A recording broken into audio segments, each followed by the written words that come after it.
Hello friends, നമ്മൾ അടുത്തൊരു ടോപ്പിക്കിലേക്ക് കിടക്കുകയാണ്. വളരെ ബേസിക് ആയിട്ടുള്ള സപ്ലൈ എന്നുള്ള ഒരു ടോപ്പിക്കാണ് ഇന്ന് നമ്മൾ എടുക്കുന്നത്. എല്ലാവർക്കും മനസ്സിലായിട്ടുള്ള ഒരു ടോപ്പിക്ക് തന്നെ ആയിരിക്കും. വളരെ സിമ്പിളാണ്. എക്സാം പോയിൻ്റ് ഓഫ് വ്യൂവിൽ അത്ര ഇമ്പോർട്ടൻസ് ഇല്ലാത്തൊരു ചാപ്റ്ററാണിത്. എന്നാൽ GST മനസ്സിലാക്കണമെന്നുണ്ടെങ്കിൽ സപ്ലൈ എന്നുള്ള ഈ ഒരു കോൺസെപ്റ്റ് പഠിക്കൽ അല്ലെങ്കിൽ മനസ്സിലാക്കൽ നിർബന്ധമാണ്.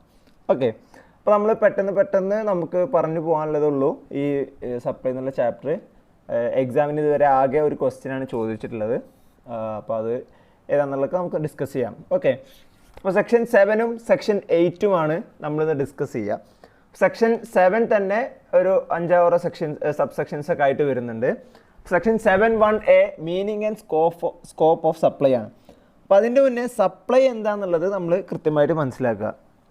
അതായത് GSTയിൽ നമ്മൾ സാധാരണ പറയുന്ന സെയില്, പർച്ചേസ്, അതേപോലെ എന്താ പറയുക, സെല്ലർ, ബയ്യർ, അങ്ങനത്തെ വേർഡ്സ് ഒന്നും GSTയിൽ യൂസ് ചെയ്യുന്നില്ല. GSTയെ സംബന്ധിച്ചിടത്തോളം എല്ലാം സപ്ലൈ ആണ്. അപ്പോൾ നമ്മൾ വിൽക്കുകയാണെന്നുണ്ടെങ്കിൽ അത് ഔട്ട്വേർഡ് സപ്ലൈ ആണ്. ഓക്കെ, വാങ്ങുകയാണെന്നുണ്ടെങ്കിൽ അത് ഇൻവേർഡ് സപ്ലൈ ആണ്. അപ്പോൾ നമ്മളൊരു സർവീസാണ് കൊടുക്കുകയെന്നുണ്ടെങ്കിൽ അതും ഔട്ട്വേർഡ് സപ്ലൈ ആണ്. സർവീസ് ഇങ്ങോട്ട് റിസീവ് ചെയ്യുകയാണെന്നുണ്ടെങ്കിൽ അത് ഇൻവേർഡ് സപ്ലൈ ആണ്. ഓക്കെ, ഒരു വിൽക്കുന്ന ആളെ സംബന്ധിച്ചിടത്തോളം നമ്മൾ സെല്ലർ എന്ന് പറയില്ല, സപ്ലയർ എന്നേ പറയുള്ളൂ. സപ്ലയർ ഓഫ് ഗുഡ്സോ സർവീസ് ആണെങ്കിൽ സപ്ലൈ ഓഫ് സർവീസ് എന്ന് പറയും. നമ്മൾ വാങ്ങുന്ന ആളാണെന്നുണ്ടെങ്കിൽ ഒരിക്കലും പർച്ചേസറിനോ ബയറിനോ പറയില്ല, റെസിപ്പിയൻ്റ് ഓഫ് സപ്ലൈ എന്നാണ് പറയുക. ഓക്കെ, അപ്പോൾ സപ്ലൈ ഡെഫിനിഷൻ നമുക്ക് നോക്കാം. സപ്ലൈ ഡെഫിനിഷനിൽ നിങ്ങൾ ആ റെഡിൽ കൊടുത്തിട്ടുള്ള 5 ടേംസ് ഉണ്ട്. ഈ 5 ടേംസ് ആണ് ഏറ്റവും ഇമ്പോർട്ടൻ്റ് ആയിട്ടുള്ള കാര്യങ്ങൾ. ഈ 5 ടേംസും ഒരുമിക്കുകയാണെന്നുണ്ടെങ്കിൽ ഒരു പർട്ടിക്കുലർ ട്രാൻസാക്ഷൻ സപ്ലൈ ആയി മാറും. ഇപ്പോൾ മിസ്റ്റർ എ എന്നുള്ള ആൾ മിസ്റ്റർ ബിക്ക് ഒരു 10,000 റുപ്പീസിൻ്റെ വാല്യൂ ഉള്ള എന്തെങ്കിലും ഗുഡ്സ് വിൽക്കുകയാണ്. അപ്പോൾ ആ ഗുഡ്സ് വിറ്റത്, ആ ട്രാൻസാക്ഷൻ അത് സപ്ലൈ ആണോ അല്ലേ എന്നുള്ളത് നമ്മൾ തീരുമാനിക്കുന്നത് എങ്ങനെയായിരിക്കും? ഈ പറയുന്ന സെക്ഷൻ 7(1)A ഡെഫിനിഷൻ സാറ്റിസ്ഫൈ ചെയ്യുന്നുണ്ടെങ്കിൽ, അതിലുള്ള കണ്ടീഷൻസ് സാറ്റിസ്ഫൈ ചെയ്യുന്നുണ്ടെങ്കിൽ അത് സപ്ലൈ ആയിരിക്കും എന്നുള്ള ഒരു കൺക്ലൂഷനിലാണ് നമ്മൾ എത്തുന്നത്. അതിന് മുന്നേ ഒരു കാര്യം പറയാൻ വിട്ടുപോയി. സപ്ലൈ എന്നുള്ളത് എന്താണ്? ടാക്സബിൾ ഇവൻ്റ് ആണ്. ഓക്കെ, ടാക്സബിൾ ഇവൻ്റ് എന്ന് പറയുമ്പോൾ നമ്മൾ ഡയറക്റ്റ് ടാക്സിലൊക്കെ പറയും PGBP ആണെന്നുണ്ടെങ്കിൽ, ബിസിനസ് ആണ് എന്നുണ്ടെങ്കിൽ എപ്പോഴാണ് ടാക്സ് അടക്കേണ്ടത്? പ്രോഫിറ്റ് ഉള്ളപ്പോഴാണ്, അല്ലെങ്കിൽ സെയിൽ ഇൻകം എക്സ്പെൻഡിച്ചറിനേക്കാൾ കൂടുതലായി വരുമ്പോൾ, അതായത് പ്രോഫിറ്റ് വരുമ്പോഴാണ് നമ്മൾ എന്ത് ചെയ്യേണ്ടുള്ളൂ? ടാക്സ് അടക്കേണ്ടതുള്ളൂ. അതേപോലെ തന്നെ സാലറിയെ സംബന്ധിച്ചിടത്തോളം അയാൾക്ക് ഡ്യൂവോ അല്ലെങ്കിൽ റെസിപ്റ്റോ ഏതാണ് ആദ്യം വരുന്നത്, അത് സംഭവിക്കുകയാണെങ്കിലാണ് അവിടെ എന്ത് വരിക? ടാക്സബിലിറ്റി വരിക. അതായത് അതാണ് ടാക്സബിൾ ഇവൻറ്റ്.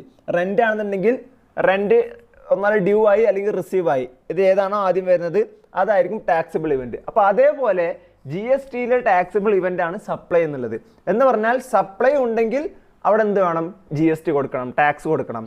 സപ്ലൈ അല്ലെങ്കിലോ, ഈ പറയുന്ന ഒരു പർട്ടിക്കുലർ ട്രാൻസാക്ഷൻ സപ്ലൈ അല്ലെങ്കിലോ എന്ത് വേണ്ട? GST വേണ്ട. അതാണ് ടാക്സബിൾ ഇവൻ്റ് എന്നുകൊണ്ട് ഉദ്ദേശിക്കുന്നത്. ഡെഫിനിഷൻ നോക്കാം. Supply includes all forms of supply of goods or services or both such as sale, transfer, barter, exchange, license, rental, lease or disposal made or agreed to be made for a consideration by a person in the course of furtherance of business. അപ്പോൾ ഇതിൽ പറയുന്ന 5 കാര്യങ്ങളുണ്ട്. ഒന്ന് goods. അപ്പോൾ ഫസ്റ്റിന് നോക്കാം, all forms of supply of goods or services. Supply എന്ന് പറഞ്ഞാൽ ഗുഡ്സിൻ്റെയോ സർവീസിൻ്റെയോ supply ആണ്. ഈ പറയുന്ന രണ്ടാമത്തെ supply, all forms of supply എന്നുള്ളതിൽ ആ സപ്ലൈ എന്ന് പറഞ്ഞാൽ കൊടുക്കുക എന്നുള്ള അർത്ഥം മാത്രമേ ഉള്ളൂ കേട്ടോ. അപ്പോൾ ഗുഡ്സ് ആൻഡ് സർവീസസ്, ഈ പറയുന്ന സപ്ലൈ എന്നുള്ളത് ഒന്നാല് ഗുഡ്സോ അല്ലെങ്കിൽ സർവീസോ ആയിരിക്കണം കൊടുക്കുന്നത്. അതെന്തായിരിക്കണം? Made or agreed to be made for a consideration, ഒരു കൺസിഡറേഷൻ ഉണ്ടായിരിക്കണം. അങ്ങനെയാണെന്നുണ്ടെങ്കിൽ മാത്രമേ അത് സപ്ലൈ ആവുള്ളൂ. എന്ന് പറഞ്ഞാൽ പിന്നെ കൺസിഡറേഷൻ്റെ ലിംഗ്വിസ്റ്റിക് ലാംഗ്വേജ് എന്താ? സംതിങ് ഇൻ റിട്ടേൺ ആണ്, എന്തെങ്കിലും പകരമായിട്ട് വേറെ എന്തെങ്കിലും കൊടുക്കുക. അപ്പോൾ കൺസിഡറേഷൻ ഇല്ലാത്ത ഒരു സാധനം അത് ഒരിക്കലും എന്താവില്ല? സപ്ലൈ ആകില്ല. കുറച്ച് എക്സെപ്ഷൻസ് ഉണ്ട്, നമ്മൾ ഷെഡ്യൂൾ 1 അത് പഠിക്കുന്നുണ്ട്. അതേപോലെ തന്നെ ഈ സപ്ലൈ കൊടുക്കുന്ന ആള് ഒരു പേഴ്സൺ ആയിരിക്കും. അപ്പോൾ പേഴ്സൺ ആരാണെന്നുള്ളത് നമ്മൾ നോക്കണം. എന്ന് മാത്രമല്ല, in the course or furtherance of business, ഇത് ബിസിനസിന്റെ ഭാഗമായിട്ടായിരിക്കണം കൊടുക്കുന്നത്. എന്ന് പറഞ്ഞാൽ ബിസിനസിന്റെ, ഇപ്പം ഞാനൊരു ചാർട്ടേഡ് അക്കൗണ്ട് ആണ്, പക്ഷേ എൻ്റെ കയ്യിലുള്ള ഒരു മോട്ടോർ ബൈക്ക് ഞാൻ വിറ്റു. അപ്പോൾ ഈ മോട്ടോർ ബൈക്ക് വിറ്റത് ഞാൻ ബിസിനസ്സിൻ്റെ ഭാഗം എൻ്റെ ബിസിനസ്സാണോ? അല്ല. എൻ്റെ ബിസിനസ് എന്നുള്ളത് അല്ലെങ്കിൽ എൻ്റെ പ്രൊഫഷൻ എന്നുള്ളത് ചാർട്ടേഡ് അക്കൗണ്ടൻസിയാണ്. അപ്പോൾ എൻ്റെ കയ്യിലൊരു മോട്ടോർ ബൈക്ക് ഞാൻ വിറ്റാൽ അതിന് എന്ത് വേണ്ട? GST ഉണ്ട്. കാരണം എന്താണ്? ഞാൻ വിറ്റിട്ടുള്ളത് in the course of furtherance of business അല്ല, എൻ്റെ ഒരു ബിസിനസ്സിൻ്റെ ഭാഗമായിട്ടൊന്നല്ല ഞാനത് വിറ്റിട്ടുള്ളത്. ഓക്കെ, അപ്പോൾ ഇങ്ങനെയുള്ള കാര്യങ്ങളാണ്. അപ്പോൾ നമ്മളിപ്പോൾ എന്താ നമ്മൾ ചാരിറ്റി ആയിട്ട് ഇപ്പോൾ എൻ്റെ കയ്യിലുള്ള ഒരു ഈ പറയുന്ന പോലെ അല്ലെങ്കിൽ ഞാൻ ഒരു ചാർട്ടേഡ് അക്കൗണ്ടന്റ്, ഒരാൾക്ക് ഞാൻ വെറുതെ റിട്ടേൺ ഫയൽ ചെയ്ത് കൊടുത്തു, പൈസ ഒന്നും വാങ്ങിയില്ല എന്ന് പറഞ്ഞാൽ കൺസിഡറേഷൻ ഇല്ല. അപ്പോൾ കൺസിഡറേഷൻ ഇല്ലെങ്കിൽ അതെന്തല്ല? സപ്ലൈ അല്ല. ഓക്കെ, അപ്പോൾ ഇങ്ങനെയാണ് നമ്മളിത് കാണുക. ഒരു പെർട്ടിക്കുലർ ട്രാൻസാക്ഷൻ നമ്മൾ എടുക്കുന്നു, അതിൽ ഗുഡ്സ് ഉണ്ടോ സർവീസ് ഉണ്ടോ നോക്കണം. ഓക്കെ, ഗുഡ്സോ സർവീസോ ഉണ്ട്. ഇനി അതുണ്ടെങ്കിൽ കൺസിഡറേഷൻ ഉണ്ടോ നോക്കണം. കൺസിഡറേഷൻ ഉണ്ടെങ്കിൽ അത് കൊടുത്തത് ഒരു പേഴ്സൺ ആണോ നോക്കണം. അത് ഓക്കെ എന്നുണ്ടെങ്കിൽ അത് കൊടുത്തിട്ടുള്ളത് ബിസിനസ്സിൻ്റെ ഭാഗമായിട്ടാണോ, അല്ലെങ്കിൽ അയാളുടെ ബിസിനസ്സാണോ ആ കൊടുത്ത പെർട്ടിക്കുലർ സപ്ലൈ. അങ്ങനെ ഇതെല്ലാം സാറ്റിസ്ഫൈ ചെയ്യുന്നുണ്ടെങ്കിൽ അതെന്താകും? സപ്ലൈ ആകും. അപ്പോൾ ടാക്സബിൾ ആയിരിക്കും. ആ പറഞ്ഞ പെർട്ടിക്കുലർ ട്രാൻസാക്ഷന് GST വരും. അതാണ്. ഓക്കെ, ഇനി നമ്മൾ സപ്ലൈ എന്നുള്ള ഡെഫിനിഷനിൽ റിലവൻ്റ് ആയിട്ടുള്ള ഓരോ വേർഡ്സിൻ്റെയും GSTയിലെ ഡെഫിനിഷൻസ് എന്താണെന്ന് നോക്കാം. ഓക്കെ, ആദ്യത്തേത് ഗുഡ്സ്. ഗുഡ്സ് എന്ന് പറഞ്ഞാൽ എവറി കൈൻഡ് ഓഫ് മൂവബിൾ പ്രോപ്പർട്ടിയാണ്. മൂവബിൾ പ്രോപ്പർട്ടി എല്ലാം ഗുഡ്സ് ആണ് എന്ന് പറയുമ്പോൾ ഓട്ടോമാറ്റിക്കലി ഇമ്മൂവബിൾ പ്രോപ്പർട്ടി അതിൽ നിന്ന് എക്സ്ക്ലൂഡായി. ഓക്കെ, ഇമ്മൂവബിൾ പ്രോപ്പർട്ടിനെ നമ്മൾ ഗുഡ്സ് എന്ന് പരിഗണിക്കുന്നില്ല. Other than money and securities. Money and securities എന്ന് പറഞ്ഞാൽ എന്താ? മൂവബിൾ ആയിട്ടുള്ള സംഭവമാണ്. അല്ലെങ്കിൽ മണി എന്ന് പറഞ്ഞാൽ കറൻസി എന്നൊക്കെ പറഞ്ഞാൽ മൂവബിൾ ആണല്ലോ, ഫിസിക്കൽ ഫോം ഉണ്ടല്ലോ അതിന്. പക്ഷെ അതിനെ നമ്മൾ എന്ത് ചെയ്യില്ല? ഗുഡ്സിൻ്റെ ഡെഫിനേഷനിൽ നമ്മളെ ഉൾപ്പെടുത്തുന്നില്ല. അതേപോലെ തന്നെ സെക്യൂരിറ്റീസിനെയും നമ്മൾ ഉൾപ്പെടുത്തുന്നില്ല. അപ്പോൾ മണിയും സെക്യൂരിറ്റീസും ഗുഡ്സിൻ്റെ ഡെഫിനേഷനിൽ വരുന്നില്ല. Okay, but includes actionable claims. Actionable claims എന്ന് പറഞ്ഞാൽ ഇപ്പോൾ നമ്മൾ ലോട്ടറി ഒക്കെ പോലെ, ഈ ലോട്ടറി എന്താണ്? അതൊരു പേപ്പറാണ് ശരിക്ക്. ഒരു ലോട്ടറി നമ്മളെ കയ്യിൽ ലോട്ടറി ടിക്കറ്റാണ്. പക്ഷേ നമ്മൾ ലോട്ടറി വിൻ ചെയ്തിട്ടുണ്ടെങ്കിൽ ഈ പേപ്പർ വെച്ചിട്ടാണ് നമ്മുടെ പ്രൈസ് മണി എത്രയാണോ ആ പ്രൈസ് നമുക്ക് കിട്ടുന്നത്. എന്ന് പറഞ്ഞാൽ ആ പേപ്പറിന് അത്ര വാല്യൂ ഉണ്ട് അല്ലേ? ഇങ്ങനത്തെ സംഭവങ്ങളാണ് ആക്ഷനബിൾ ക്ലെയിംസ്. ഇപ്പോൾ ചെക്ക്, പ്രോമിസറി നോട്ട്, ഇങ്ങനത്തെ സംഭവങ്ങളെല്ലാം ആക്ഷനബിൾ ക്ലെയിംസ്. ഇതെന്താണ്? ഗുഡ്സ് ആയിട്ടാണ് പരിഗണിക്കുന്നത്. Okay, growing crops, grass and things attach to or forming part of land. അതായത് ഇങ്ങനെ ഇപ്പോൾ നമ്മൾ പറയാം, ഇപ്പോൾ നെൽകൃഷി. ഇപ്പോൾ എന്താണ് നെൽകൃഷി എന്തുകൊണ്ട് പ്രത്യേകം പറയണമെന്ന് വെച്ചാൽ, ഇപ്പോൾ ഈ നെല്ലൊക്കെ വിൽക്കുന്നത് മിക്കവാറും ഈ നെല്ല് പിന്നെ പാടത്തത് നെല്ല് ഇറക്കിയിട്ടുണ്ടാവും അല്ലേ? പക്ഷേ ഇത് കൊയ്യുന്നതിന് മുന്നേ തന്നെ ഇത് വാങ്ങുന്ന ആൾക്കാർ വന്നിട്ട് ഇവരുമായിട്ട് ഡീലായിട്ടുണ്ടാവും. എന്ന് പറഞ്ഞാൽ ഇപ്പോൾ ഒരു പാടം, ആ പാടം മൊത്തത്തിൽ അവരങ്ങനെ വാങ്ങുകയായിരിക്കും ചെയ്യുക. എന്ന് പറഞ്ഞാൽ ആ പാടത്തുണ്ടാകുന്ന എല്ലാ ക്രോപ്സും ഇയാൾക്ക് വിൽക്കണം. ഓക്കെ, അപ്പോൾ ഇവർ തമ്മിൽ കോൺട്രാക്ട് നടക്കുന്ന സമയത്ത് അല്ലെങ്കിൽ ഇവർ തമ്മിൽ എഗ്രിമെൻറ്റ് നടക്കുന്ന സമയത്ത് ഇതെന്താണ്? ഇമ്മൂവബിൾ ആയിട്ടുള്ളൊരു സംഭവമാണ് അല്ലേ? എന്ന് പറഞ്ഞാൽ ഈ മൂവബിൾ, ഇവിടെ ഗുഡ്സ് പറഞ്ഞല്ലോ മൂവബിൾ പ്രോപ്പർട്ടിയാണ്. Every kind of movable property എന്നാണ് ഗുഡ്സിനെ പറഞ്ഞത് അല്ലേ? പക്ഷേ ഇത് ഇവർ കോൺട്രാക്ട് നടക്കുന്ന സമയത്ത് അല്ലെങ്കിൽ ഇവർ തമ്മിലുള്ള എഗ്രിമെൻറ്റ് നടക്കുന്ന സമയത്ത് ഇതെന്താണ്? ഇമ്മൂവബിൾ സ്റ്റേജിലാണുള്ളത് അല്ലേ? അതായത് ഭൂമിയിൽ അറ്റാച്ച്ഡ് ആയിട്ടുള്ള സംഭവമാണ്. പക്ഷേ ഇതെന്താണ്? Which are agree to be severed before supply. ആ ഇത് കൊടുക്കുന്നതിന് മുന്നേ എന്ത് ചെയ്യും? ഇത് കൊയ്യുമല്ലോ, കൊയ്തിട്ടാണല്ലോ കൊടുക്കുന്നത്. അപ്പോൾ ഇമ്മൂവബിൾ ആയിട്ടുള്ള ഫോമിലല്ലല്ലോ കൊടുക്കുന്നത്. കൊടുക്കുന്ന സമയത്ത് എന്തായി മാറി? മൂവബിൾ ആയിട്ടുള്ള ഫോമിലായി മാറി. അപ്പോൾ അതുകൊണ്ടാണ് അതിന് വീണ്ടും എടുത്തു പറയുന്നത്. അപ്പോൾ അതെല്ലാം ഗുഡ്സിൻ്റെ ഡെഫിനിഷനിൽ വരും. അപ്പോൾ ഇൻക്ലൂഡ് ചെയ്യുന്ന കാര്യങ്ങൾ എന്തൊക്കെയാണ്? Every kind of movable property, അതേപോലെ actionable claims, growing crops, grass, അതേപോലെ ഭൂമിയുമായി അറ്റാച്ച് ചെയ്തിട്ടുള്ള forming part of anything attached or forming part of land. Okay, exclude ചെയ്യുന്നത് money and securities. Next services. സർവീസസിൻ്റെ ഡെഫിനിഷനിൽ പറഞ്ഞത് എനിത്തിങ് അതർ ദാൻ ഗുഡ്സ് എന്നാണ്. Goods അല്ലാത്ത, ഗുഡ്സിൻ്റെ ഡെഫിനിഷനിൽ നമ്മൾ പറയാത്ത എല്ലാ സംഭവങ്ങളും സർവീസസ് ആണ്. ഓക്കെ, അപ്പോൾ നമ്മൾ എന്ത് ട്രാൻസാക്ഷൻ ഉണ്ടെങ്കിലും നമ്മൾ എന്ത് ചെയ്യുന്നു? ഫസ്റ്റ് നോക്കുന്നത് ഗുഡ്സ് ആണോ? അപ്പോൾ നമ്മൾ നോക്കണ മൂവബിൾ പ്രോപ്പർട്ടി ആണോ അത്? അപ്പോൾ മൂവബിൾ പ്രോപ്പർട്ടി അല്ല, അല്ലെങ്കിൽ അതപ്പോൾ വേറെ എന്തെങ്കിലും രീതിയിലുള്ള സംഭവം, നേരത്തെ ഗുഡ്സിൻ്റെ ഡെഫിനിഷനിൽ പറഞ്ഞ വേറെ എന്തെങ്കിലും ആണോ? അതൊന്നും അല്ല. അപ്പോൾ അങ്ങനെ എന്തെങ്കിലും അത് സർവീസാണ്. പക്ഷേ ഇവിടെയും മണി ആൻഡ് സെക്യൂരിറ്റീസിനെയും കൂടി എക്സ്ക്ലൂഡ് ചെയ്യുന്നുണ്ട്. അപ്പോൾ ഗുഡ്സിൻ്റെ ഡെഫിനിഷനിലും മണി ആൻഡ് സെക്യൂരിറ്റീസിനെയും എക്സ്ക്ലൂഡ് ചെയ്തു.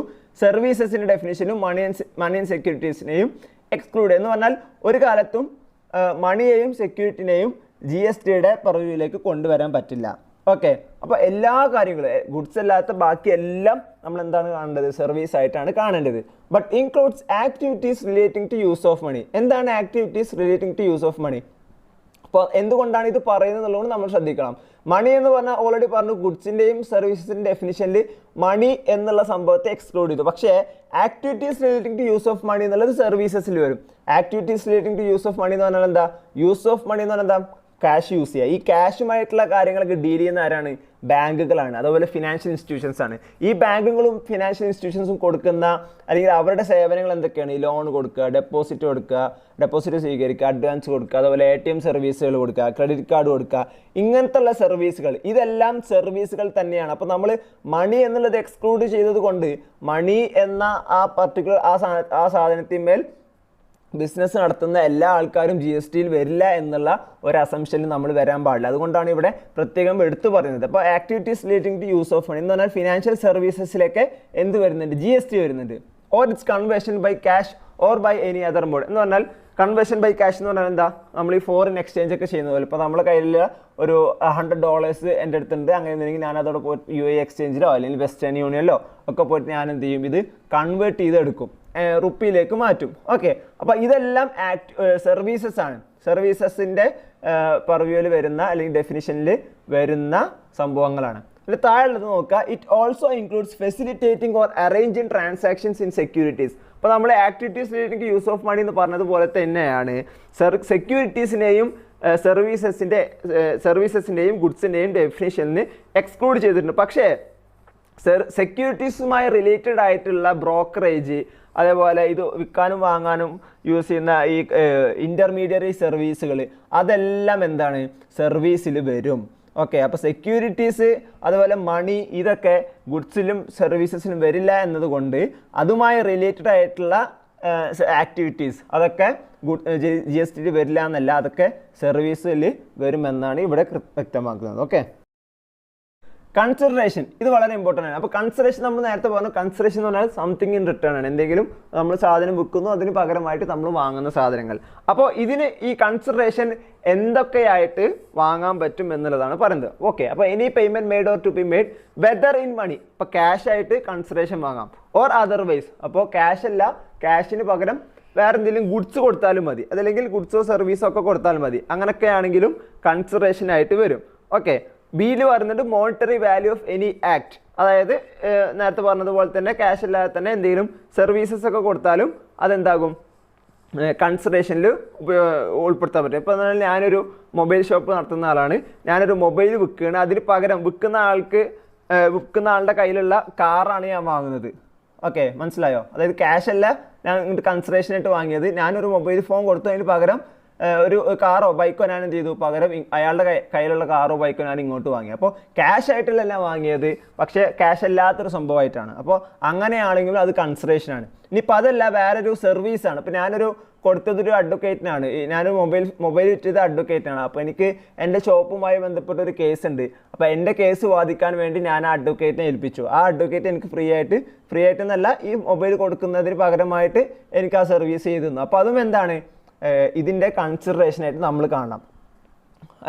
ഓർ ഫോർബിയറൻസ് എന്ന് പറഞ്ഞത്. അപ്പോൾ ഫോർബിയറൻസ് എന്ന് പറഞ്ഞാൽ നമ്മൾ കേട്ടിട്ടുണ്ടാവും നോൺ കോമ്പീറ്റ് ഫീ എന്ന് പറഞ്ഞിട്ടുള്ള സംഭവമുണ്ട്. അതായത് പിന്നെ ഇപ്പോൾ ഒരു കാര്യം ചെയ്യരുത് എന്ന് പറഞ്ഞിട്ട് വിട്ടു നിൽക്കാൻ വേണ്ടി പറയുന്നൊരു സംഭവം. ഇപ്പോൾ ഒരു എക്സാമ്പിൾ പറയാം. ഇപ്പോൾ ഒരു കടയിൽ നടത്തുന്ന ഒരാൾ, ഇപ്പോൾ എൻ്റെ തന്നെ ഷോപ്പിലുള്ള ഒരു സ്റ്റാഫ് എന്ത് ചെയ്യാണ്? എൻ്റെ കടയിൽ നിന്ന് റിട്ടയർ ചെയ്തിട്ട് എൻ്റെ തൊട്ട് മുന്നിൽ തന്നെ വേറെ ഷോപ്പ് ഇടാൻ പോവാണ്. അപ്പോൾ ഞാൻ സ്വാഭാവികമായിട്ട് അങ്ങനെ ഒരു വേറെ ഷോപ്പ് ഇടുന്നതോട് കൂടിയിട്ട് എൻ്റെ ബിസിനസ്സിനെ അത് ബാധിക്കും അല്ല. അപ്പോൾ അതുകൊണ്ട് ഞാൻ ആ സ്റ്റാഫിനോട് പറയും, നിങ്ങൾ ഇവിടെ ഇടരുത്, അപ്പുറത്തെ ടൗണിൽ എവിടെയെങ്കിലും കൊണ്ടുപോയിട്ടാൽ മതി എന്ന് പറഞ്ഞിട്ട് ഞാൻ അയാൾക്ക് കുറച്ച് പൈസ കൊടുക്കും. ഓക്കെ, എന്ന് പറഞ്ഞാൽ ഞാൻ ഒരു കാര്യത്തിൽ നിന്ന് വിട്ടു നിൽക്കാൻ വേണ്ടി കൊടുക്കുന്ന പൈസ, അതെന്താണ്? കൺസിഡറേഷനാണ്. അപ്പോൾ അതിന്മേൽ GST വരും എന്നാണ് പറഞ്ഞത്. ഓക്കെ, പിന്നെ സബ്സിഡിയെ കുറിച്ച് പറയുന്നുണ്ട്. നമ്മൾ വാല്യൂ സപ്ലൈയിൽ ഓൾറെഡി നമ്മൾ ഡിസ്കസ് ചെയ്തിട്ടുണ്ട്. ഇപ്പോൾ സെൻട്രൽ ഗവൺമെൻറ്റോ സ്റ്റേറ്റ് ഗവൺമെൻറ്റോ അല്ലാത്ത വേറെ ആരെങ്കിലും കൊടുക്കുന്ന സബ്സിഡി ആണെന്നുണ്ടെങ്കിൽ അത് വാല്യൂ ഓഫ് സപ്ലൈ നമ്മൾ ആഡ് ചെയ്യണം എന്നാണ് പറഞ്ഞത്. അതേപോലെ തന്നെയാണ് ഇവിടെയും കൺസിഡറേഷൻ. ഇപ്പോൾ സെൻട്രൽ ഗവൺമെൻറ്റോ സ്റ്റേറ്റ് ഗവൺമെൻറ്റോ അല്ലാത്ത വേറെ ആര് കൊടുക്കുന്ന സബ്സിഡിയും കൺസിഡറേഷനായിട്ട് നമ്മൾ എടുക്കണം. അതേപോലെ തന്നെ അവസാനം പറയുന്ന ഡെപ്പോസിറ്റിനെ കുറിച്ച് പറയുന്നുണ്ട്. അതായത് ഇപ്പോൾ നമ്മളൊരു വീടൊക്കെ എടുക്കുമ്പോൾ അല്ലെങ്കിൽ ഷോപ്പൊക്കെ എടുക്കുമ്പോൾ നമ്മൾ എന്തായാലും ഡെപ്പോസിറ്റ് കൊടുക്കണം, ഒരു നിശ്ചിത തുക അവിടെ കൊടുക്കുക. ഇതെന്തിനാണ് കൊടുക്കുന്നത്? നമ്മൾ എന്തെങ്കിലും ഡാമേജുകൾ വരുത്തുകയോ അതല്ലെങ്കിൽ റെൻറ്റ് കൊടുക്കുന്നതിന് എന്തെങ്കിലും ഡിഫോൾട്ട് വരുത്തുകയൊക്കെ ചെയ്താൽ അവർ ഈ കൊടുത്തിട്ടുള്ള ഡെപ്പോസിറ്റിൽ നിന്ന് അവരെന്ത് ചെയ്യും? അത് പിടിക്കും. ഓക്കെ, അപ്പോൾ ഇങ്ങനെ കൊടുക്കുന്ന ഡെപ്പോസിറ്റ് എന്തല്ല? കൺസിഡറേഷൻ അല്ല. ഓക്കെ, അതായത് നമ്മൾ കൊടുക്കുന്ന സമയം ഇപ്പോൾ 1 lakh കൊടുക്കുകയാണ് ഡെപ്പോസിറ്റ് ആയിട്ട്, പക്ഷേ ആ 1 lakh എന്തല്ല? ഒരു കൺസിഡറേഷൻ അല്ല. അപ്പോൾ അതിന് GST വരില്ല. പക്ഷേ ഇയാൾ എന്ത് ചെയ്യണം? ഈ നമ്മൾ വീടൊക്കെ ഒഴിഞ്ഞു അല്ലെങ്കിൽ ഷോപ്പ് ഒഴിഞ്ഞു, ഇയാൾ ഈ 1 lakh നമുക്ക് തിരിച്ചു തരണമല്ലോ. ഈ 1 lakh തിരിച്ചു തരുന്ന സമയത്ത് എന്ത് ചെയ്യണം? അപ്പോൾ ഇയാൾക്ക് പിന്നെ വീടിന് കുറച്ച് റിപ്പയർ ഉണ്ട്, അല്ലെങ്കിൽ വാതിൽ പൊട്ടിയിട്ടുണ്ട്, ജനൽ പൊട്ടിയിട്ടുണ്ട്, അല്ലെങ്കിൽ ടൈൽസ് പൊട്ടിയിട്ടുണ്ട്, അതിന് ഒരു അങ്ങനെയുള്ള എന്തെങ്കിലുമൊക്കെ കാര്യങ്ങൾ പറഞ്ഞിട്ട് ഒരു 20,000 രൂപയിൽ പിടിച്ചിട്ട് ബാക്കി 80,000 രൂപ തന്നത്. അങ്ങനെയാണെങ്കിൽ ഈ 20,000 രൂപയ്ക്ക് എന്ത് ചെയ്യേണ്ടി വരും? അയാൾ GST കൊടുക്കേണ്ടി വരും. ഓക്കെ, അപ്പോൾ ഈ ഡെപ്പോസിറ്റ് അതാണ് അവിടെ പറഞ്ഞിട്ടുള്ള deposit given in respect of any supply of goods or services shall not be considered as payment made for such supply unless the supplier applies such deposit as consideration for the supply എന്ന് പറഞ്ഞാൽ ഏതെങ്കിലും ഒരു കാര്യത്തിന് വേണ്ടി ഈ supplier ഈ deposit use ചെയ്യണം, അല്ലെങ്കിൽ ഈ ഡെപ്പോസിറ്റ് പിടിച്ചു വെച്ചിട്ട് കുറച്ച് എമൗണ്ട് പിടിച്ചു വെച്ചിട്ട് ബാക്കിയേ തരുന്നുള്ളൂ. അപ്പോൾ ആ പിടിച്ചു വെച്ച എമൗണ്ട് എന്താണ്? കൺസിഡറേഷൻ ആയിട്ട് നമ്മൾ എടുക്കേണ്ടി വരും. ഓക്കെ, അതേപോലെ തന്നെ മുകളിലത്തെ 2 പാരഗ്രാഫിലും പറയുന്നുണ്ട് കൺസിഡറേഷൻ കൊടുക്കുന്നത് whether by the recipient or by any other person. അപ്പോൾ കൺസിഡറേഷൻ കൊടുക്കുന്നത് റെസിപ്പിയൻ്റ് തന്നെ കൊടുക്കണമെന്നൊന്നുമില്ല, വേറെ ആരെങ്കിലും കൊടുത്താലും മതി എന്ന് പറഞ്ഞാൽ. ഇപ്പം ഞാൻ നേരത്തെ ഒരു മൊബൈൽ ഷോപ്പിൻ്റെ കാര്യം പറഞ്ഞു. അപ്പോൾ ഒരാൾ വന്ന് സാധനം വാങ്ങുന്നു, ക്യാഷ് അയാളതല്ല തന്നത്, അയാളുടെ ഫ്രണ്ടാണ് തന്നത്, അല്ലെങ്കിൽ അയാളുടെ ഏതെങ്കിലും റിലേറ്റീവ് ആണ് തന്നത്. ഓക്കെ, അപ്പോൾ അങ്ങനെയാണെങ്കിലും അത് കൺസിഡറേഷൻ ആയിട്ട് തന്നെ നമ്മൾ പരിഗണിക്കണം. നെക്സ്റ്റ് പേഴ്സൺ ആണ്. പേഴ്സൺ എന്നുള്ളതിൽ ഏകദേശം നമുക്ക് കാണാവുന്ന എല്ലാവരും അതിൽ ഇൻക്ലൂഡ് ആയിട്ടുണ്ട്. അപ്പോൾ ഒരു ഇൻഡിവിജ്വൽ ഉണ്ട്, അവിടെ ഒരു മിസ്റ്റേക്ക് ഉണ്ട്, ഇൻഡിവിജ്വൽ ഉണ്ട്, HUF ഉണ്ട്, കമ്പനി ഉണ്ട്, ഫേം ഉണ്ട്, LLP ഉണ്ട്, അസോസിയേഷൻ ഓഫ് പേഴ്സൺ എന്ന് പറഞ്ഞാൽ ബോഡി ഓഫ് ഇന്ത്യ എന്നൊക്കെ പറഞ്ഞാൽ ക്ലബ്ബുകളുണ്ട്, അതേപോലെ പിന്നെ ട്രസ്റ്റുകളുണ്ട്, ഇങ്ങനെയുള്ള എല്ലാതും ഉണ്ട്. ഓക്കെ, അപ്പോൾ ഇതിൽ നമ്മൾ പ്രത്യേകം ശ്രദ്ധിക്കുന്ന സംഭവം central government, state government, local authority ഒക്കെ വന്നിട്ടുണ്ട്. അപ്പോൾ നമുക്ക് ആലോചിക്കാൻ പറ്റും, അപ്പോൾ GST ഓൾറെഡി ഈ ടാക്സ് കിട്ടുന്ന ഗവൺമെൻറ് തന്നെയാണ്, സ്റ്റേറ്റ് ഗവൺമെൻറ്റിനോ സെൻട്രൽ ഗവൺമെൻറ്റൊക്കെയാണ് കിട്ടുന്നത്. അപ്പോൾ സെൻട്രൽ ഗവൺമെൻറ്റോ അല്ലെങ്കിൽ സ്റ്റേറ്റ് ഗവൺമെൻറ്റോ ഇപ്പോൾ ഇവർ പേഴ്സൺ ആണെന്ന് പറഞ്ഞാൽ എന്താ, അവർ കൊടുക്കുന്ന ഒരു സർവീസസിന് അവർ GST കളക്ട് ചെയ്തിട്ട് ഗവൺമെൻറ് അടക്കണം എന്ന് തന്നെയാണല്ലോ അതിൻ്റെ അർത്ഥം. ഓക്കെ, അപ്പോൾ അങ്ങനെയാണെങ്കിൽ പോലും അപ്പോൾ ഇതുവരെയുള്ള മുന്നുള്ള ടാക്സിലൊന്നും ഇങ്ങനത്തെ ഒരു പ്രൊവിഷൻ ഉണ്ടായിരുന്നില്ല, ഉള്ളതായിട്ട് കണ്ടിട്ടില്ല. പക്ഷേ ഇപ്പോഴാണ് എന്ത് ചെയ്ത് സെൻട്രൽ ഗവൺമെൻറ് ആണെങ്കിലും സ്റ്റേറ്റ് ഗവൺമെൻറ് ആണെങ്കിലും അവരുടെ സർവീസുകളൊക്കെ പിന്നെ GSTയുടെ അണ്ടറിലേക്ക് കൊണ്ടുവരുന്ന ഒരു സിറ്റുവേഷൻ GST നമ്മൾ കാണുന്നുണ്ട്. ഓക്കെ, ഇപ്പോൾ പേഴ്സണൽ ഡെഫിനിഷൻ അത്ര ഇമ്പോർട്ടൻ്റ് അല്ല, എന്നാലും 1 ടൈം റീഡിങ് ആവശ്യമുള്ള ഒരു സംഭവമാണ്.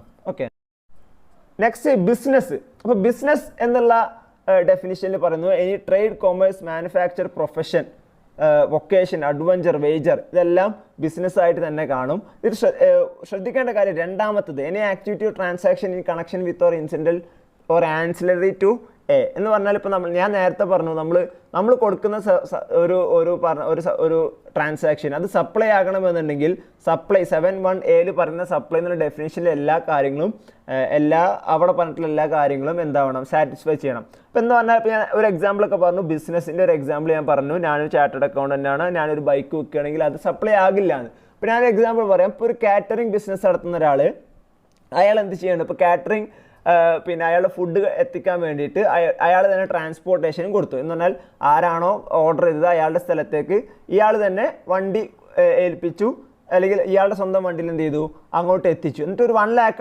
കാറ്ററിങ്ങിൻ്റെ പൈസ ആയിട്ട് ഇയാൾ ചാർജ് ചെയ്തത്. പ്ലസ് എന്ത് ചെയ്തു, ഒരു 500 രൂപ ഈ ട്രാൻസ്പോർട്ടേഷൻ ചാർജസ് ആയിട്ടും എന്ത് ചെയ്തു ചാർജ് ചെയ്തിട്ടുണ്ട്.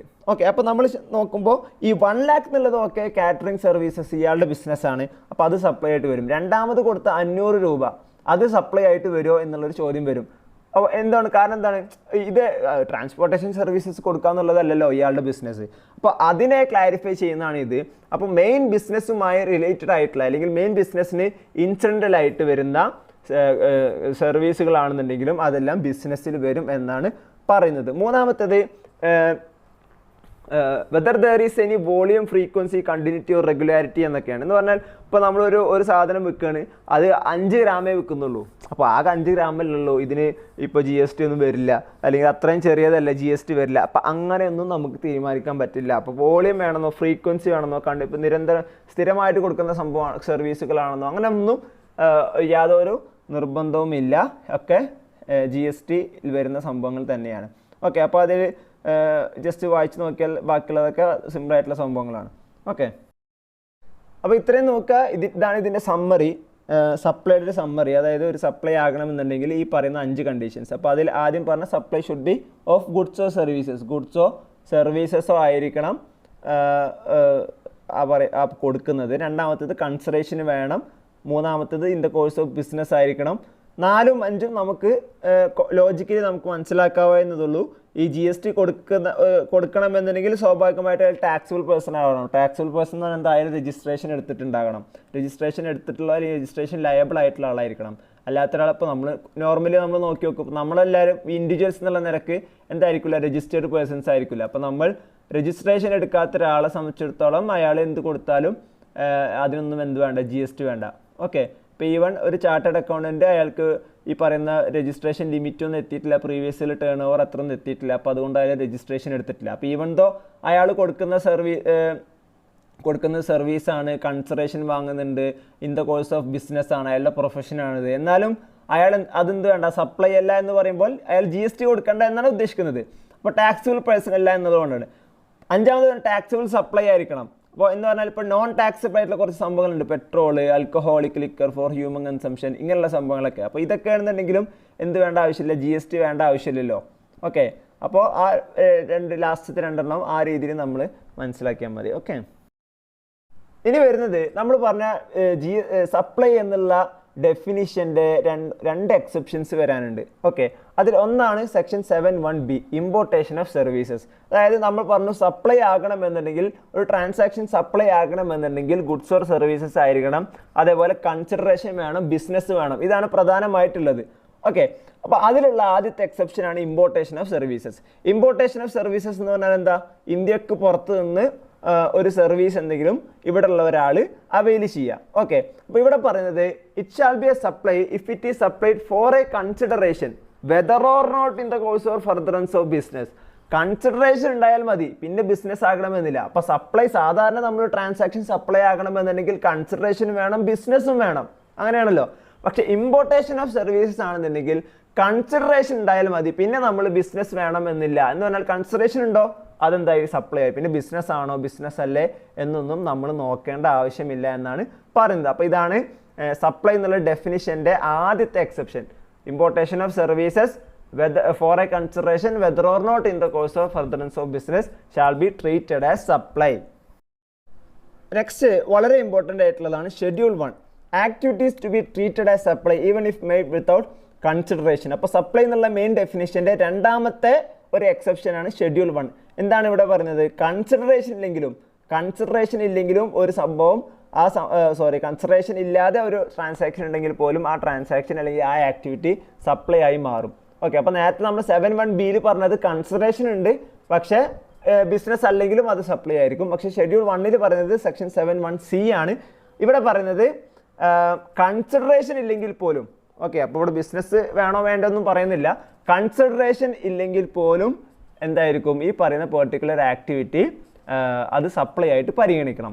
അപ്പോൾ ആദ്യത്തേത് നമ്മൾ നോക്കുക, permanent transfer or disposal of business assets where input tax credit has been availed on such assets. അപ്പോൾ നമ്മൾ ഇത് മുന്നേ നമ്മൾ മനസ്സിലാക്കാം, നമുക്ക് അറിയാവുന്ന കാര്യമാണ്. അതായത് GST എന്നുള്ളത് ബോൺ ചെയ്യുന്നത് അൾട്ടിമേറ്റ് കൺസ്യൂമറാണ്, അല്ലേ, അവസാനത്തെ ആളാണ് GST ബോൺ ചെയ്യുന്നത് എന്ന് പറഞ്ഞാൽ വഹിക്കുന്നത്. അപ്പോൾ അയാൾക്ക് ഇൻപുട്ട് ടാക്സ് ക്രെഡിറ്റ് ഒന്നും എടുക്കാൻ പറ്റില്ല, അല്ലേ. ഇൻപുട്ട് ടാക്സ് ക്രെഡിറ്റ് എടുക്കുന്ന എപ്പോഴാണ്, ഒരാൾ പർച്ചേസ് ചെയ്തു, ആ പർച്ചേസ് ചെയ്ത സാധനം ഇനി അയാൾക്ക് ഫർദർ സെയിലിന് വേണ്ടിയിട്ടാണ്, എന്ന് പറഞ്ഞാൽ അയാളല്ല അൾട്ടിമേറ്റ് കൺസ്യൂമർ. അങ്ങനെയുള്ള ഒരാൾക്ക് മാത്രമാണ് ഇൻപുട്ട് ടാക്സ് ക്രെഡിറ്റ് എടുക്കാൻ പറ്റുക. എന്ന് പറഞ്ഞാൽ അയാൾ ഈ സാധനം വാങ്ങുമ്പോൾ അയാൾ കുറച്ച് ടാക്സ് അടച്ചിട്ടുണ്ടാകും, പക്ഷെ ആക്ച്വലി അയാൾ ടാക്സ് വഹിക്കാൻ ബാധ്യസ്ഥനായിട്ടുള്ള ആളല്ല. കാരണം എന്താണ്, അയാൾ ഫൈനൽ കൺസ്യൂമർ അല്ല. അതുകൊണ്ട് ഇയാൾ ഇത് അടുത്ത ആൾക്ക് വിൽക്കുമ്പോൾ എന്ത് ചെയ്യും, ഇയാൾ ഓൾറെഡി അടച്ചിട്ടുള്ള ടാക്സ് അയാളുടെ കയ്യിൽ നിന്ന് കളക്ട് ചെയ്യും, അല്ലേ. അല്ലെങ്കിൽ അയാളുടെ കയ്യിൽ നിന്ന് കളക്ട് ചെയ്തിട്ട് ഗവൺമെൻറ് ടാക്സ് കൊടുക്കുന്ന സമയത്ത് ഓൾറെഡി ഇയാൾ അടച്ചിട്ടുള്ള ടാക്സ് മൈനസ് ചെയ്തിട്ട് ബാക്കിയുള്ളതേ കൊടുക്കുള്ളൂ. മനസ്സിലായല്ലോ. അപ്പോൾ അങ്ങനെ ഇൻപുട്ട് ടാക്സ് ക്രെഡിറ്റ് എടുക്കുന്നത് സ്വാഭാവികമായിട്ട് ആരായിരിക്കും, ബിസിനസ് നടത്തുന്ന ആൾക്കാരായിരിക്കും. എന്ന് പറഞ്ഞാൽ ഫർദർ സപ്ലൈ നടത്തുന്ന ആൾക്കാരാണ് ഇൻപുട്ട് ടാക്സ് ക്രെഡിറ്റ് എടുക്കുന്നത്. ഓക്കെ, അപ്പോൾ ഒരാൾ എന്ത് ചെയ്തു, ഒരു TV ബിസിനസ് നടത്തുന്ന ഒരാളാണ്. അപ്പോൾ അയാൾ ഒരു സ്റ്റോക്ക് ഒരു 4 TV അയാൾ വാങ്ങിച്ചു. ഓക്കെ, അപ്പോൾ എന്നിട്ട് ആ വാങ്ങിച്ചതിന് ഇൻപുട്ട് ടാക്സ് ക്രെഡിറ്റ് എടുത്തു. അയാൾക്ക് എടുക്കാമല്ലോ, കാരണം അയാൾ ബിസിനസ് നടത്താവുന്ന ആളാണ്. പക്ഷെ അയാൾ എന്ത് ചെയ്തു, അതിൽ ഒരു TV എന്ത് ചെയ്തു, അയാളുടെ വീട്ടിലേക്ക് എടുത്തു. അതായത് സ്വന്തം ആവശ്യത്തിന് വേണ്ടിയിട്ട് അയാൾ വീട്ടിലേക്ക് എടുത്തു. അപ്പോൾ അയാൾ വീട്ടിലേക്ക് എടുത്തു എന്ന് പറയുമ്പോൾ എന്താ അതിൻ്റെ അർത്ഥം? അയാൾ ഫൈനൽ കൺസ്യൂമറായി മാറി. ഫൈനൽ കൺസ്യൂമറായി മാറിയാൽ ഈ പറയുന്ന ഫൈനൽ കൺസ്യൂമറിന് GST അല്ലെങ്കിൽ ഫൈനൽ കൺസ്യൂമറിന് ഇൻപുട്ട് ടാക്സ് ക്രെഡിറ്റ് അവൈൽ ചെയ്യാൻ പറ്റുമോ? അവൈൽ ചെയ്യാൻ പറ്റില്ല. അപ്പോൾ അതുകൊണ്ട് അങ്ങനെ ഇൻപുട്ട് ടാക്സ് ക്രെഡിറ്റ് അയാൾ എടുത്തതിന് ശേഷം അയാൾ ഈ പറയുന്ന പെർട്ടിക്കുലർ ഗുഡ്സ് പേഴ്സണൽ യൂസിന് വേണ്ടി മാറ്റി വെച്ചാൽ പോലും ഇൻപുട്ട് ടാക്സ് ക്രെഡിറ്റ് അയാൾ എടുത്തത് കൊണ്ട് അത് സപ്ലൈ ആയിട്ട് പരിഗണിക്കണം. എന്താണ് പറഞ്ഞത്? അതായത് ഒരു സാധനം വാങ്ങി അയാൾ ITC എടുത്തു, എന്നിട്ട് എന്ത് ചെയ്തു? അത് വിറ്റില്ല, സ്വന്തം ആവശ്യത്തിന് എടുത്തു. പക്ഷേ അയാൾ ITC എടുത്തിട്ടുണ്ട് ഓൾറെഡി. ITC എടുത്തത് ആർക്ക് ITC കൊടുക്കുന്നത്? ഇത് ഫർദർ സപ്ലൈ ചെയ്യുന്നവർക്കാണ്. അതുകൊണ്ട് എന്ത് ചെയ്യും? ഇയാളിത് ഒറ്റയ്ക്ക് എടുത്തതാണ് അല്ലെങ്കിൽ പേഴ്സണൽ യൂസിന് എടുത്തതാണെങ്കിൽ പോലും ഇതിനെ സപ്ലൈ ആയിട്ട് പരിഗണിക്കണം, അല്ലെങ്കിൽ അയാൾ വിറ്റ് അയാൾക്ക് പൈസ കിട്ടിയതായിട്ട് പരിഗണിക്കണം. അപ്പോൾ അതുകൊണ്ട് അയാൾ GST ഗവൺമെൻറ്റിന് ടാക്സ് അടക്കേണ്ടി വരും. അതാണ് ഒന്നാമത്തേത്. ഓക്കെ, ഒരു എക്സാമ്പിൾ മാത്രമാണ് അതിൽ ഞാൻ പറഞ്ഞത്. അപ്പോൾ ഇങ്ങനെയുള്ള ITC എടുത്തിട്ട് പിന്നീട് അത് ഒന്നാലെ പേഴ്സണൽ യൂസിന് എടുക്കുക, അതല്ലെങ്കിൽ വിത്തൗട്ട് കൺസിഡറേഷൻ ആർക്കെങ്കിലും കൊടുക്കുക. അങ്ങനെയൊക്കെ ചെയ്യുമ്പോൾ ഗവൺമെൻറ്റിന് റവന്യൂ ലോസ് ഉണ്ടാകും. അപ്പോൾ അതുകൊണ്ട് തന്നെ അങ്ങനെയുള്ള ട്രാൻസാക്ഷൻസ് ഉണ്ടെങ്കിൽ ITC എടുത്തിട്ട് വിത്തൗട്ട് കൺസിഡറേഷനൊക്കെ സപ്ലൈ ചെയ്യണമെങ്കിൽ അത് സപ്ലൈ ആയിട്ട് തന്നെ പരിഗണിക്കും. ഓക്കെ, ഇനി ITC എടുത്തിട്ടില്ലെങ്കിൽ കുഴപ്പമൊന്നുമില്ല, അതെന്തല്ല, സപ്ലൈ അല്ല.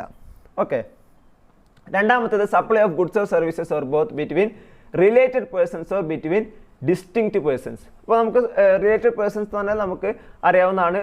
പിന്നെ ഒരു കമ്പനിയിലെ എംപ്ലോയീസ്, ഓഫീസേഴ്സ്, ഡയറക്ടേഴ്സ്, പാർട്ട്നേഴ്സ്, അതേപോലെ സബ്സിഡിയറി കമ്പനിയും ഹോൾഡിംഗ് കമ്പനിയും അങ്ങനെയുള്ള ഒക്കെ നമ്മൾ പഠിച്ചിട്ടുണ്ട്. മാത്രമല്ല റിലേറ്റീവ്സ്, ഇവരെല്ലാം എന്താണ്? റിലേറ്റഡ് പേഴ്സൺസ് ആണ്.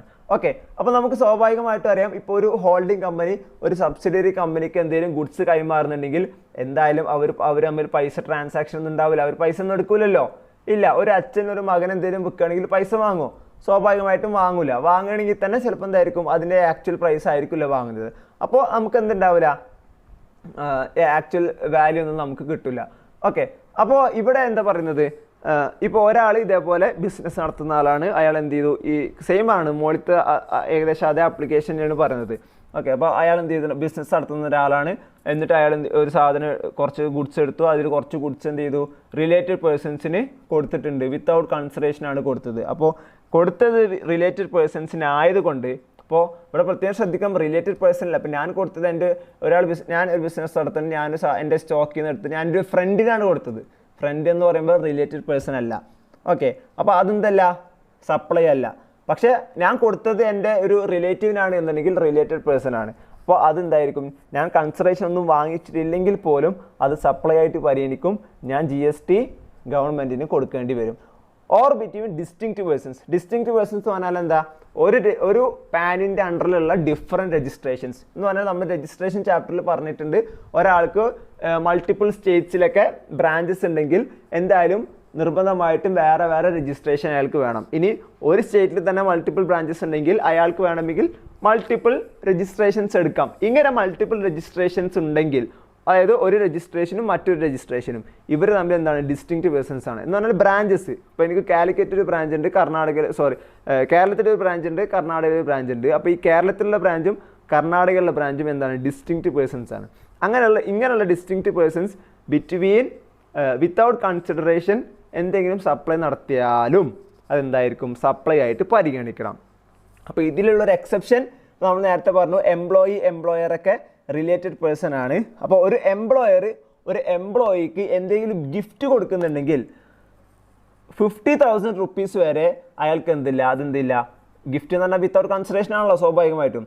50,000 എന്നുള്ള റുപ്പീസ് അല്ല, ഈ കൊടുക്കുന്ന ഗുഡ്സിൻ്റെ വാല്യൂ 50,000 റുപ്പീസ് വരെ അയാൾക്ക് അത് സപ്ലൈ ആയിട്ട് പരിഗണിക്കേണ്ടത് ആവശ്യമില്ല. ഈ 50,000 എന്നുള്ളത് ഒരു പ്രാവശ്യം കൊടുക്കുമ്പോഴാണോ? ഒരു പ്രാവശ്യം 50,000 എടുത്തു, അടുത്ത പ്രാവശ്യം 50,000 എടുത്തു, അങ്ങനെയല്ല.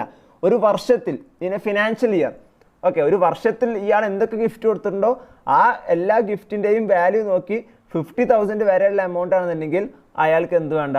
അത് സപ്ലൈ അല്ല. അപ്പോൾ കൺസിഡറേഷൻ ഇല്ലാതെ കൊടുത്താണെന്നുള്ള സാധാരണ നോർമലി നമ്മളതിനെ GST ഇല്ലാതെ ഒഴിവാക്കും. നേരെ മറിച്ച് 50,000 മുകളിൽ പോകുന്നുണ്ടെങ്കിൽ അതിനെ സപ്ലൈ ആയിട്ട് നമ്മൾ പരിഗണിക്കേണ്ടി വരും. മൂന്നാമത്തത് supply of goods by a principal to his agent or by an agent to his principal. അപ്പോൾ നമുക്ക് സാധാരണ അറിയാം ഒരു ഏജൻറ്റ് പ്രിൻസിപ്പൽ ഏജൻറ്റ് റിലേഷൻ നമുക്കറിയുന്നതാണ്. ഈ പ്രിൻസിപ്പൽ എന്നുള്ള ആൾ ഇപ്പോൾ പ്രിൻസിപ്പൽ ടു ഏജൻ്റ് ആണെന്നുണ്ടെങ്കിൽ, അതായത് ഏജൻറ്റ് എന്താ ചെയ്യുന്നത്, പ്രിൻസിപ്പലിൻ്റെ ഗുഡ്സ് വിൽക്കുകയാണ്. അങ്ങനത്തെ ഏജൻ്റ് ആണെന്നുണ്ടെങ്കിൽ എന്താ ചെയ്യുക, ഇപ്പോൾ പ്രിൻസിപ്പൽ അയാളുടെ ഗുഡ്സ് ഏജൻറ്റിന് കൊടുക്കും. അപ്പോൾ ആ കൊടുക്കുന്ന സമയത്ത് പൈസ ഒന്നും വാങ്ങില്ല, ഇല്ലല്ലോ. എന്നിട്ട് ഏജൻറ്റ് ഇതെന്ത് ചെയ്യും, ഈ ഇവരുടെ കസ്റ്റമേഴ്സ് ആരാണോ ആ കസ്റ്റമേഴ്സിനൊക്കെ വിൽക്കും. എന്നിട്ട് കിട്ടുന്ന പൈസയാണ് എന്ത് ചെയ്യുക, പ്രിൻസിപ്പലിന് കൊടുക്കുന്നത്. ഓക്കെ, അപ്പോൾ പ്രിൻസിപ്പൽ ഏജൻറ്റിന് കൊടുക്കുന്ന സമയത്ത് ഒരു കൺസിഡറേഷനും വാങ്ങുന്നില്ല. അപ്പോൾ എന്നാൽ പോലും GST എന്താണ്, സപ്ലൈ ആയിട്ട് പരിഗണിക്കണം എന്നാണ് പറയുന്നത്. അതേപോലെ തന്നെ ഈ പറയുന്ന ഏജൻറ്റ് ഒരു പർച്ചേസിങ് ഏജൻറ്റ് ആണെന്നുണ്ടെങ്കിൽ, എന്ന് പറഞ്ഞാൽ ഇപ്പോൾ പ്രിൻസിപ്പൽ ഇന്ത്യയിലുള്ള ഈ പ്രിൻസിപ്പലിന് വേണ്ടിയിട്ട് ഏജൻറ്റ് ചൈനയിൽ പോയിട്ട് സാധനങ്ങൾ എടുക്കുകയാണ്. ഓക്കെ, അപ്പോൾ സാധനങ്ങൾ എടുത്തിട്ട് എന്ത് ചെയ്യും, ഈ പറയുന്ന ഈ പ്രിൻസിപ്പലിന് കൊടുത്തിട്ട് ഗുഡ്സ് കൊടുക്കുകയാണ് ചെയ്യുക. ഓക്കെ, അപ്പോൾ ഏജൻറ്റ് പ്രിൻസിപ്പലിന് ഗുഡ്സ് കൊടുത്തിട്ടുണ്ടെങ്കിൽ അവർ തമ്മിലുള്ള ഇടപാടൊന്നും ഉണ്ടാവില്ല. പ്രിൻസിപ്പൽ ചിലപ്പോൾ ഡയറക്റ്റ്ലി ഈ ചൈനയിലുള്ള സെല്ലർക്കായിരിക്കും പൈസ കൊടുക്കുന്നത്, അല്ലേ. എന്നാൽ പോലും ഏജൻറ്റ് പ്രിൻസിപ്പലിന് കൊടുക്കുന്ന ആ ഒരു ട്രാൻസാക്ഷൻ അത് സപ്ലൈ ആയിട്ട് പരിഗണിക്കുമെന്നാണ് പറയുന്നത്. ഓക്കെ, നാലാമത്തത് ശ്രദ്ധിക്കുക. Importation of services by a person from a related person or from any of his other establishments outside India in the course or furtherance of business. അപ്പോൾ ഇമ്പോർട്ടേഷൻ ഓഫ് സർവീസ് എന്നുള്ളത് നമ്മൾ മുന്നേ എവിടെ കണ്ടത്, തൊട്ടു മുന്നത്തെ സെക്ഷനിൽ കണ്ടു. 7(1)(a) എന്നുള്ള importation of services for a consideration. അവിടെ കൺസിഡറേഷൻ ഉണ്ട്. ഓക്കെ, വ്യത്യാസം മനസ്സിലാക്കുക. ഇവിടെ നമ്മൾ പറയുന്നത് കൺസിഡറേഷൻ ഇല്ലാത്ത കേസുകളാണ്. 7(1)(b) പറഞ്ഞത് കൺസിഡറേഷൻ ഉണ്ട്, അങ്ങനെയാണെങ്കിൽ പിന്നെ ബിസിനസ് ആകണമെന്നില്ല എന്നാണ്.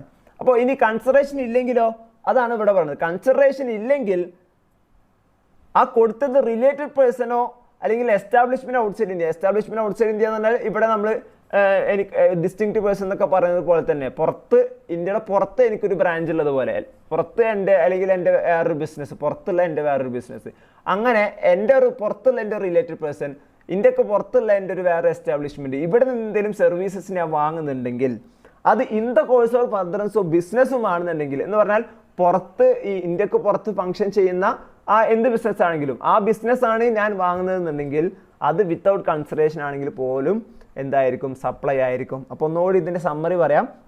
ഇമ്പോർട്ടേഷൻ ഓഫ് സർവീസസ് ആണ് എന്നുണ്ടെങ്കിൽ നമുക്ക് പറയാം ഫോർ കൺസിഡറേഷൻ ആണെന്നുണ്ടെങ്കിൽ പിന്നെ ബിസിനസ് ആണോ ബിസിനസ് അല്ലേ എന്നൊന്നും നമ്മൾ നോക്കേണ്ട ആവശ്യമില്ല, അതെന്തായാലും സപ്ലൈ ആയി.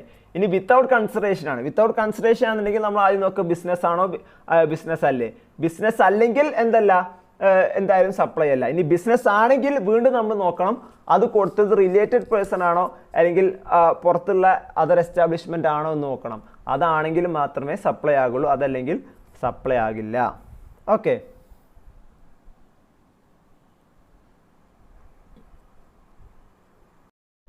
അപ്പോൾ ഇതുവരെയുള്ള 3 പ്രൊവിഷൻസ് നമ്മൾ മനസ്സിലാക്കി. അങ്ങനെയൊക്കെയാണ് സപ്ലൈസ് വരുന്നത്. അപ്പോൾ ഒന്ന് 7(1)(a) പറയുന്ന പോലെ goods or services plus consideration plus business ആകുന്നുണ്ടെങ്കിൽ ആ പർട്ടിക്കുലർ ട്രാൻസാക്ഷൻ സപ്ലൈ ആയി മാറി. രണ്ടാമത് പറഞ്ഞത് goods or services importation of services plus consideration ഉണ്ടായാൽ മതി, പിന്നെ ബിസിനസ് ആകണമെന്നില്ല, അത് സപ്ലൈ ആണ്. മൂന്നാമത് പറഞ്ഞത് കൺസിഡറേഷൻ ഇല്ലെങ്കിൽ പോലും സപ്ലൈ ആകുന്ന 4 കേസുകളാണ് പറഞ്ഞത്. അപ്പോൾ എങ്ങനെയൊക്കെയാണ് സപ്ലൈ ആകുക എന്നുള്ളത് നമുക്ക് മനസ്സിലായി. ഇനി പറയുന്നത് നമ്മൾ സപ്ലൈ തന്നെ പറയുമ്പോൾ തന്നെ ഗുഡ്സ് എന്നും സർവീസസ് എന്നും പറയുന്നുണ്ട്, അല്ലേ. അപ്പോൾ ചില കാര്യങ്ങളിൽ നമുക്ക് ചില സംഭവങ്ങൾ നമ്മൾ കാണുമ്പോൾ നമുക്ക് തോന്നും ഇത് ഗുഡ്സ് ആണോ ഇത് സർവീസ് ആണോ എന്നുള്ളൊരു ഡൗട്ട് വരും. ഓക്കെ, അപ്പോൾ അതിന് ഒരു ക്ലാരിഫിക്കേഷൻ തരുന്നത് മാത്രമാണ് ഷെഡ്യൂൾ 2 എന്നുള്ളത്. അപ്പോൾ സപ്ലൈ ഓഫ് ഗുഡ്സ് ആണോ, സപ്ലൈ ഓഫ് ഒരു പർട്ടിക്കുലർ ട്രാൻസാക്ഷൻ അത് ഗുഡ്സ് ആണോ സർവീസസ് ആണോ എന്നുള്ളത് ജസ്റ്റ് ഒന്ന് ക്ലാരിഫൈ ചെയ്യാണ്. അപ്പോൾ ആദ്യത്തെ transfer of title in goods. ഗുഡ്സിലുള്ള ടൈറ്റിൽ കൊടുക്കുക എന്ന് പറഞ്ഞാൽ ഓണർഷിപ്പ് കൈമാറാം. ഇപ്പോൾ എന്താണ്, സപ്ലൈ ഓഫ് ഗുഡ്സ് ആണ്. രണ്ടാമത് transfer of title in goods under an agreement where property in goods passes at a future date on payment of full concession എന്ന് പറഞ്ഞാൽ ഹയർ പർച്ചേസ് ആണ്. ഹയർ പർച്ചേസ് ആണെങ്കിൽ ഗുഡ്സ് ആണ്, services അല്ല. മൂന്നാമത്തേത് permanent transfer or disposal of goods forming part of business assets. ബിസിനസ്സിൻ്റെ അസറ്റുകൾ എന്ന് പറഞ്ഞാൽ ഇപ്പോൾ നമുക്കൊരു ബിസിനസ് ആണെങ്കിൽ നമ്മുടെ സ്റ്റോക്ക് ഉണ്ടാവും, അതിന് പുറമെ തന്നെ നമുക്ക് ചിലപ്പോൾ ഒരു വണ്ടി ഉണ്ടാവും, അങ്ങനെയുള്ള സംഭവങ്ങളൊക്കെ ഉണ്ടല്ലോ. അപ്പോൾ അതൊക്കെ വിൽക്കുകയാണെങ്കിലും അതെന്താണ്, സപ്ലൈ ഓഫ് ഗുഡ്സ് ആയിട്ട് നമ്മൾ പരിഗണിക്കണം.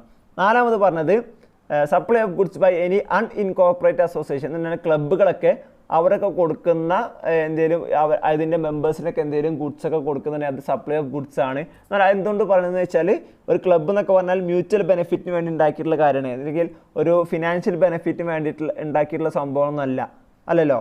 പക്ഷെ എന്നാൽ പോലും എന്താക്കണം, ഈ പറഞ്ഞ ക്ലബ്ബുകളൊക്കെ അതിൻ്റെ മെമ്പേഴ്സിനൊക്കെ എന്തെങ്കിലും കൊടുക്കുന്നുണ്ടെങ്കിൽ അത് സപ്ലൈ ആയിട്ട് നമ്മൾ പരിഗണിക്കണം. അതിനാണ് next any transfer of right in goods. Transfer of right in goods എന്ന് പറഞ്ഞാൽ എന്താ, ഉപയോഗിക്കാനുള്ള റൈറ്റ് കൊടുക്കുക.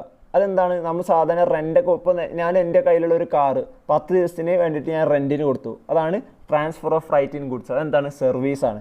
അതേപോലെ lease, tenancy, easement, licence to occupy ലാൻഡുമായി ബന്ധപ്പെട്ടിട്ടുള്ള പിന്നെ ലീസിന് കൊടുക്കൽ, പാട്ടത്തിന് കൊടുക്കൽ, ഇങ്ങനെയുള്ള സംഭവങ്ങളൊക്കെ സർവീസുകളാണ്.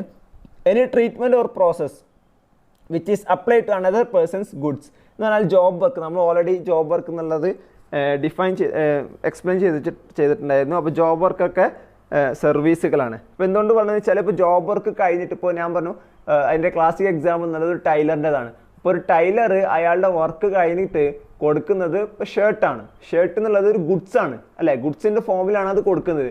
ഈവൻ ദോ അതെന്തല്ല, സപ്ലൈ ഓഫ് ഗുഡ്സ് അല്ല, അയാൾ ചെയ്യുന്നത് ഒരു സർവീസാണ്. ഓക്കെ, അപ്പോൾ അതുകൊണ്ടാണ് സപ്ലൈ ഓഫ് സർവീസ്.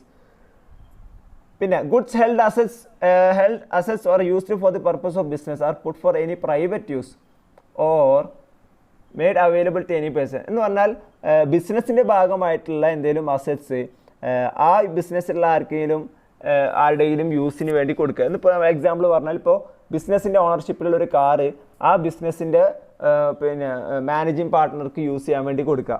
ഓക്കെ, അപ്പോൾ അതിന് എന്ത് ചെയ്യേണ്ടി വരും? ഇപ്പോൾ സ്വാഭാവികമായിട്ടും ബിസിനസ്, ഈ പറയുന്ന ബിസിനസ്സിൽ നിന്ന് നമ്മൾ സെപ്പറേറ്റ് ലീഗൽ എൻറ്റിറ്റി എന്നൊക്കെ പഠിച്ചിട്ടുള്ളതാണല്ലോ അക്കൗണ്ട്സിൽ. അപ്പോൾ അതിനെന്തായാലും ഒരു റെൻ്റൊക്കെ പോലെ ചാർജ് ചെയ്യുന്നുണ്ടാവും. ഇത് GSTയിലും സപ്ലൈ ഓഫ് സർവീസസ് ആയിട്ട് നമ്മൾ പരിഗണിക്കണം. പിന്നെ റെൻറ്റിങ് ഓഫ് ഇമ്മൂവബിൾ പ്രോപ്പർട്ടി. ഇപ്പോൾ ഇമ്മൂവബിൾ പ്രോപ്പർട്ടി എന്നുള്ളത് GST ഇല്ലാത്ത സംഭവമാണ്. എന്ന് പറഞ്ഞാൽ ഗുഡ്സിൻ്റെ ഡെഫിനിഷനിലും every kind of movable property എന്നേ പറഞ്ഞുള്ളൂ. അപ്പോൾ അതുകൊണ്ട് ഇമ്മൂവബിൾ പ്രോപ്പർട്ടി, ഇപ്പോൾ ലാൻഡൊക്കെ എന്നുണ്ടെങ്കിൽ GST ഇല്ല എന്നാണ് നമ്മൾ മനസ്സിലാക്കേണ്ടത്. ലാൻഡിൻ്റെ സെയിലൊക്കെ, അതായത് റിയൽ എസ്റ്റേറ്റ് ബിസിനസ്സിലൊന്നും, എല്ലാ ബിസിനസ്സും അല്ല, ഭൂമിയൊക്കെ വിൽക്കുക എന്നുണ്ടെങ്കിൽ അതിനൊന്നും GST ഇല്ല. ഓക്കെ, അപ്പോൾ പക്ഷേ റെൻറ്റിങ് ഓഫ് ഇമ്മൂവബിൾ പ്രോപ്പർട്ടി എന്നുണ്ടെങ്കിൽ അതെന്താണ്, സപ്ലൈ ഓഫ് സർവീസ് ആണ്, GST ഒക്കെ വരും. പിന്നെ പറയുന്നത് construction of a complex building, civil structure, കൺസ്ട്രക്ഷനുമായി ബന്ധപ്പെട്ടിട്ടുള്ള സംഭവങ്ങൾ. അതിൻ്റെ ലാസ്റ്റുള്ള സെൻറ്റൻസ് നോക്കുക. Except where the entire consideration has been received after issuance of completion certificate. ഇത് ഷെഡ്യൂൾ 3 പറയുന്നത്, അവിടെ ഞാൻ ഒന്നുകൂടി ഡീറ്റെയിൽ ആയിട്ട് പറയാം. അപ്പോൾ ഇത്രയും മനസ്സിലാക്കുക. കംപ്ലീഷൻ സർട്ടിഫിക്കറ്റ് കിട്ടിയതിന് ശേഷമാണ് എൻറ്റയർ കൺസിഡറേഷൻ കൊടുത്തത് എന്നുണ്ടെങ്കിൽ അത് ഇവിടെ വരുന്നില്ല എന്ന് പറഞ്ഞാൽ സപ്ലൈ ഓഫ് സർവീസസ് ആയിട്ട് നമ്മൾ പരിഗണിക്കേണ്ട. അതല്ലാത്ത കൺസ്ട്രക്ഷൻസ് ആണ് സർവീസസ് ആയിട്ട് വരുന്നത്. അപ്പോൾ കൺസ്ട്രക്ഷൻ എന്തുകൊണ്ട് സർവീസ്, നമുക്ക് ആലോചിക്കാം. കൺസ്ട്രക്ഷൻ എന്ന് പറഞ്ഞാൽ എന്താണ്, അതിൽ ഗുഡ്സും വരും മെറ്റീരിയൽസും വരും അല്ലേ. മെറ്റീരിയൽസ് ഇല്ലാത്ത കൺസ്ട്രക്ഷൻ നടത്താൻ പറ്റില്ലല്ലോ. അപ്പോൾ മെറ്റൽ വേണം, സിമെൻറ്റ് വേണം, മണൽ വേണം, കമ്പി വേണം, ഇതെല്ലാം വേണ്ടേ. പക്ഷേ എന്നാലും അതെന്താണ്, സപ്ലൈ ഓഫ് സർവീസ് ആണ്. Next, temporary transfer of permitting the use or enjoyment of any intellectual property right. Intellectual property right എന്ന് പറഞ്ഞാൽ ഇപ്പോൾ ഒരു ഓതർ ഒരു ബുക്ക് എഴുതുന്ന ഒരാൾ, ആ ബുക്ക് എഴുതിയ ആളുടെ പബ്ലിഷർക്ക് കൊടുക്കും. പബ്ലിഷറാണ് ഈ പറയുന്ന ബുക്സ് വിറ്റിട്ട് അതിൻ്റെ പൈസ ഇൻകമൊക്കെ എടുക്കുന്നത്. പക്ഷേ ഈ ഓതർക്ക് എന്ത് കൊടുക്കുന്നുണ്ടാകും, ഒരു റോയൽറ്റി എന്ന് പറഞ്ഞിട്ട് കൊടുക്കുന്നുണ്ടാകും. ചിലപ്പോൾ അത് ഒരു ഫിക്സ്ഡ് എമൗണ്ട് ആയിരിക്കും. ഈ പിന്നെ ബുക്സ് പബ്ലിഷ് ചെയ്യാനുള്ള റൈറ്റ് ഈ പബ്ലിഷിംഗ് കമ്പനിക്ക് കൊടുക്കുന്ന സമയത്ത് തന്നെ ചിലപ്പോൾ ഒരു ഫിക്സ്ഡ് എമൗണ്ട്, ചിലപ്പോൾ ഒരു 1 crore 2 crore ഒക്കെ ചിലപ്പോൾ എന്ത് ചെയ്യും, ഈ പറയുന്ന ഓതർക്കും. അതല്ലെങ്കിൽ ഓരോ കോപ്പിക്കും, ഓരോ വിറ്റ് പോകുന്ന കോപ്പിക്കും ഇത്ര രൂപ എന്നുള്ള രീതിയിൽ ഒരു റോയൽറ്റി ആയിരിക്കും. ചിലപ്പോൾ ഏത് രീതിയിലാണെന്നുണ്ടെങ്കിലും ഈ പറയുന്ന ആൾ, ഈ ഓതർ പിന്നെ ഇയാളുടെ ഇൻ്റലക്ച്വൽ പ്രോപ്പർട്ടി യൂസ് ചെയ്യാൻ വേണ്ടി കൊടുക്കുകയാണ്.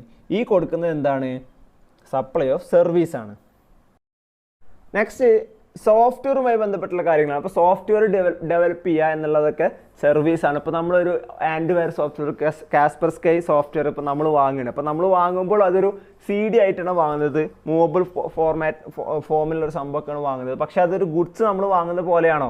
ഗുഡ്സ് വാങ്ങണമെങ്കിൽ എന്താണ്, ആ സാധനത്തിൻ്റെ മൊത്തം ഓണർഷിപ്പ് ഇങ്ങോട്ട് കൈമാറും. അതുപോലെയാണോ? അല്ല. എന്നാൽ റെൻറ്റ് പോലെയാണോ? റെൻറ്റ് പോലെയാണെങ്കിൽ എങ്ങനെയായിരിക്കും, നമ്മൾ സാധനം യൂസ് ചെയ്ത് തിരിച്ചു കൊടുക്കും. ഈ സംഭവം നമ്മൾ തിരിച്ചു കൊടുക്കുമോ? ഇല്ല. അപ്പോൾ ഇങ്ങനെയുള്ള സംഭവം, അതിനൊക്കെയാണ് നമ്മൾ ലൈസൻസ് ഫീ എന്നൊക്കെ പറയാം. ഓക്കെ, അപ്പോൾ ഇങ്ങനെ സോഫ്റ്റ്വെയറുമായി ബന്ധപ്പെട്ടുള്ള എല്ലാ സംഭവങ്ങളും സർവീസസ് ആണ്. ഓക്കെ, പിന്നെ അടുത്തത് നമ്മൾ കൺസിഡറേഷൻ ഡെഫിനേഷനിൽ പറഞ്ഞപ്പോൾ നോൺ കോമ്പീറ്റ് ഫീയിൽ ഞാൻ പറഞ്ഞു ഒരു കാര്യത്തിൽ നിന്ന് വിട്ടു നിൽക്കാൻ വേണ്ടി കൊടുക്കുന്ന കൺസിഡറേഷൻ എന്നൊക്കെ. അപ്പോൾ അതാണ് to refrain from an act. ഇങ്ങനെ എന്തെങ്കിലും ഒരു കാര്യത്തിൽ നിന്ന് വിട്ടു നിൽക്കുന്ന രീതിയിൽ കൊടുക്കുന്ന സേവനം എന്ന് പറഞ്ഞാൽ അതെന്താണ്? സർവീസസ് ആണ്.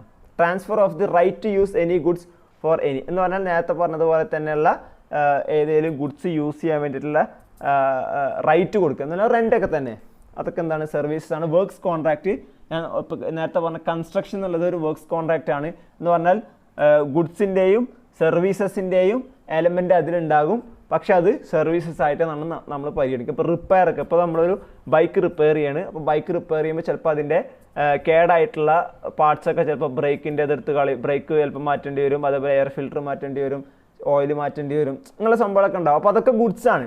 പക്ഷേ അവിടെ എന്തുണ്ട്? സർവീസും ഉണ്ട്, ലേബറും നടക്കുന്നുണ്ട് അല്ലേ? അപ്പോൾ രണ്ടും ഉണ്ട്. അതേപോലെ നമ്മൾ പറയുന്ന പോലെ ഈ കാറ്ററിംഗ് സർവീസുകൾ, ഫുഡ് ഉണ്ടാക്കി കൊടുക്കുന്നത്. അപ്പോൾ അവിടെ ഫുഡ് ഫിസിക്കൽ ഫോമാണ്, ഫിസിക്കൽ ഫോമായിട്ടുള്ള സാധനങ്ങൾ വെച്ചിട്ടാണ് ഇത് ഉണ്ടാക്കുന്നത്, പക്ഷേ ഉണ്ടാക്കുന്നത് ലേബർ യൂസ് ചെയ്തിട്ടാണ് അല്ലേ? പക്ഷേ അത് ഗുഡ്സ് ആയിട്ടല്ല പരിഗണിക്കുന്നത്, സർവീസസ് ആയിട്ടാണ് GST പരിഗണിക്കുന്നത്. അപ്പോൾ ഇത്രയുമാണ് ഷെഡ്യൂൾ 2. നമ്മൾ ഓൾറെഡി ഞാൻ പറഞ്ഞു ഷെഡ്യൂൾ 2 എന്നുള്ളത് ഒരു സെപ്പറേറ്റ് സംഭവം എന്നല്ല, ഓൾറെഡി നമ്മൾ ഡിഫൈൻ ചെയ്ത സപ്ലൈനെ ഗുഡ്സ് ആയിട്ടും സർവീസസ് ആയിട്ടും ജസ്റ്റ് ഒരു ക്ലാസിഫൈ ചെയ്യുന്നതാണ്. അതും ഇതൊരു എക്സോസ്റ്റീവ് ലിസ്റ്റ് ഒന്നല്ല, ചില കാര്യങ്ങളിൽ കുറച്ച് ക്ലാരിഫിക്കേഷൻ തരുന്നു എന്ന് മാത്രമാണ് ഷെഡ്യൂൾ 2 ചെയ്യുന്നത്. Next schedule 3, negative list under GST. Negative list എന്ന് പറയുമ്പോൾ തന്നെ നമുക്ക് മനസ്സിലാക്കാം GST ഇതൊന്നും വരാത്ത സംഭവങ്ങളാണ്. എന്ന് പറഞ്ഞാൽ താഴെ പറയാൻ പോകുന്ന സംഭവങ്ങൾ എന്തല്ല? GST ടാക്സബിൾ ആയിട്ടുള്ള സംഭവങ്ങളല്ല. ഓക്കെ, അപ്പോൾ ഒന്ന്, services by an employee to the employer in the course of or in relation to his employment. ഒരു എംപ്ലോയ്മെൻറ്റിൻ്റെ ഭാഗമായിട്ട് ഒരു എംപ്ലോയർക്ക് കൊടുക്കുന്ന സർവീസുകൾ, ഇതിന് എഗെയിൻസ്റ്റ് ആയിട്ട് കിട്ടുന്ന കൺസിഡറേഷൻ്റെ പേരാണ് എന്ത്? സാലറി എന്നുള്ളത്. അപ്പോൾ സാലറിക്ക് എന്ത് വരില്ല? GST വരില്ല. Services by any court or tribunal, കോടതികളൊക്കെ കൊടുക്കുന്ന ട്രൈബ്യൂണൽ എന്ന് പറഞ്ഞാൽ എന്താ? ഇപ്പോൾ ഇൻകം ടാക്സിനൊക്കെ ഒരു ട്രൈബ്യൂണൽ ഉണ്ട്. ഇപ്പോൾ അതേപോലെ ചില ലോകൾക്ക് ഇതേപോലെ എന്തുണ്ടാവും? കമ്പനി ലോക്ക് ട്രൈബ്യൂണൽ ഉണ്ട്. അപ്പോൾ ഒരു ലോവർ കോർട്ട് എന്നുള്ള രീതിയിലാണ് ട്രൈബ്യൂണൽ ഫങ്ഷൻ ചെയ്യുന്നത്. ഇപ്പോൾ ഇവർ കൊടുക്കുന്ന സർവീസുകളൊന്നും സാധാരണ GST പറയുന്ന സർവീസുകൾ പെടില്ല, GST ഇല്ലാത്ത സംഭവങ്ങളാണ്. മൂന്നാമത് പറയുന്നത് MP-മാർ, MLA-മാർ, അതുപോലെ പഞ്ചായത്ത്, മുനിസിപ്പാലിറ്റി, കോർപ്പറേഷൻ്റെ ഒക്കെ മെമ്പർമാർ, ഇവരൊക്കെ കൊടുക്കുന്ന സർവീസുകൾ. അപ്പോൾ ഇവരെന്താ ആർക്കാ സർവീസ് കൊടുക്കുന്നത് നമുക്ക് പറയാൻ പറ്റുമോ? അപ്പോൾ ഗവൺമെൻറ്റിന് ഇവർ സർവീസ് കൊടുക്കുന്നുണ്ട്, അപ്പോൾ അതിന് എഗെയിൻസ്റ്റ് കിട്ടുന്നതാണ് ഇവരുടെ സാലറി എന്നൊക്കെ നമുക്ക് പറയാൻ പറ്റുമോ? ഇവർ കിട്ടുന്ന സാലറിയാണ്. സാലറി ഓൾറെഡി ഷെഡ്യൂൾ 3 വന്നു. അപ്പോൾ എന്തായാലും സാലറി എന്ന് നമുക്ക് പറയാൻ പറ്റില്ല. അപ്പോൾ വേറെ എന്തോ ആണ്. അപ്പോൾ ഒരു പ്രൊഫഷണൽ ഫീ ആണോ? അങ്ങനെയൊന്നും നമുക്കിതിന് വിളിക്കാൻ പറ്റില്ല. അപ്പോൾ അതൊന്നും എന്ത് വരില്ല? GST വരുന്നില്ല. അതേപോലെ തന്നെ കോൺസ്റ്റിറ്റ്യൂഷണൽ കപ്പാസിറ്റിയിലുള്ള ഏതെങ്കിലും പോസ്റ്റുകൾ ഹോൾഡ് ചെയ്യുന്ന ആൾക്കാർ, എന്ന് പറഞ്ഞാൽ prime minister, chief justice, chief election officer, governor, ഇങ്ങനെയുള്ള പോസ്റ്റുകളൊക്കെ ഹോൾഡ് ചെയ്യുന്ന ആൾക്കാർക്ക് കൊടുക്കുന്ന ആ തുക, അതിന് ശമ്പളം എന്ന് പറയാൻ പറ്റില്ല, അവർക്ക് കിട്ടുന്ന റെമ്യൂണറേഷൻ, അതൊന്നും GST ടാക്സബിൾ ആയിട്ടുള്ള സംഭവങ്ങളല്ല. അതേപോലെ തന്നെ സെൻട്രൽ ഗവൺമെൻറ്റെയോ സ്റ്റേറ്റ് ഗവൺമെൻറ്റെയോ അതേപോലെ ലോക്കൽ അതോറിറ്റീസിൻ്റെയോ ഒക്കെ ചെയർപേഴ്സൺ, ഡയറക്ടർ, അതായത് എസ്റ്റാബ്ലിഷ്മെൻറ്റ്സ്, അവരുടെയൊക്കെ എസ്റ്റാബ്ലിഷ്മെൻറ്റ്സിന് എന്ന് പറഞ്ഞാൽ ഇപ്പോൾ റെയിൽവേ ഡിപ്പാർട്ട്മെൻറ്റിൻ്റെ ചെയർപേഴ്സൺ, പോസ്റ്റൽ ഡിപ്പാർട്ട്മെൻറ്റ് ചെയർപേഴ്സൺ, അവർക്ക് കിട്ടുന്ന ശമ്പളമോ അല്ലെങ്കിൽ വാട്ട് ഓവർ ഏത് പേര് വിളിച്ചാലും അതൊന്നും GST വരുന്ന സംഭവങ്ങളല്ല. ഓക്കെ, നാലാമത്തേത് services of funeral, burial, crematorium or mortuary including transportation of disease. ഇങ്ങനെയുള്ള സർവീസുകൾക്കൊന്നും GST വരുന്നതല്ല. എല്ലാം നോൺ ടാക്സബിൾ അല്ലെങ്കിൽ നെഗറ്റീവ് ലിസ്റ്റിൽ വന്നിട്ടുള്ള സപ്ലൈസ് ആണ്. ഒരിക്കലും അതിനെന്ത് ചെയ്യാൻ പറ്റില്ല? GST ടാക്സ് ചെയ്യാൻ പറ്റില്ല. അഞ്ചാമത്തേത്, ഇതാണ് ഞാൻ നേരത്തെ പറഞ്ഞ ഷെഡ്യൂൾ 2 കണക്ഷൻ ഉള്ളതാണ്. സെയിൽ ഓഫ് ലാൻഡ് എന്നുള്ളത് ഓൾറെഡി നമ്മൾ ഗുഡ്സിൻ്റെ ഡെഫിനേഷനിൽ നോക്കുമ്പോൾ നമുക്ക് മനസ്സിലാക്കാൻ പറ്റും. കാരണം അവിടെ ഗുഡ്സിൻ്റെ ഡെഫിനേഷനിൽ പറഞ്ഞ് എന്താണ് every kind of movable property എന്ന് പറഞ്ഞിട്ടുണ്ട്. അപ്പോൾ അതുകൊണ്ട് ലാൻഡ് എന്നുള്ളത് ഗുഡ്സ് ആയിട്ട് വരില്ല. പക്ഷേ സർവീസസിൻ്റെ ഡെഫിനേഷനിൽ പറഞ്ഞപ്പോൾ അവിടെ എനിത്തിങ് അതർ ദാൻ ഗുഡ്സ് എന്ന് പറഞ്ഞിട്ടുണ്ട്. അപ്പോൾ ഓട്ടോമാറ്റിക്കലി ലാൻഡ് എന്നുള്ളതൊക്കെ ചിലപ്പോൾ സർവീസസ് ഡെഫിനേഷനിൽ കയറിപ്പോവും അല്ലേ? പക്ഷേ സെയിൽ ഓഫ് ലാൻഡിന് എന്തില്ല? GST ഇല്ല. കാരണം എന്താണ്? നെഗറ്റീവ് ലിസ്റ്റിൽ അതിനെ എക്സ്ക്ലൂഡ് ചെയ്തിട്ടുണ്ട്. ഇനി പറയുന്നത് സെയിൽ ഓഫ് ബിൽഡിംഗ്, പക്ഷേ subject to paragraph 5B of schedule 2. അതാണ് ഞാൻ നേരത്തെ പറഞ്ഞത്. കൺസ്ട്രക്ഷൻ റിനോവേഷൻ എന്നൊക്കെ പറഞ്ഞില്ലേ, കൺസ്ട്രക്ഷൻ എന്നൊക്കെ പറഞ്ഞില്ലേ. കൺസ്ട്രക്ഷൻ എന്നുള്ളത് നേരത്തെ ഞാൻ അവിടെ പറഞ്ഞതാണ്, സപ്ലൈ ഓഫ്, അത് സർവീസ് ആണ്. പക്ഷേ അവിടെ ഒരു കാര്യം പറഞ്ഞു, എന്താണ്?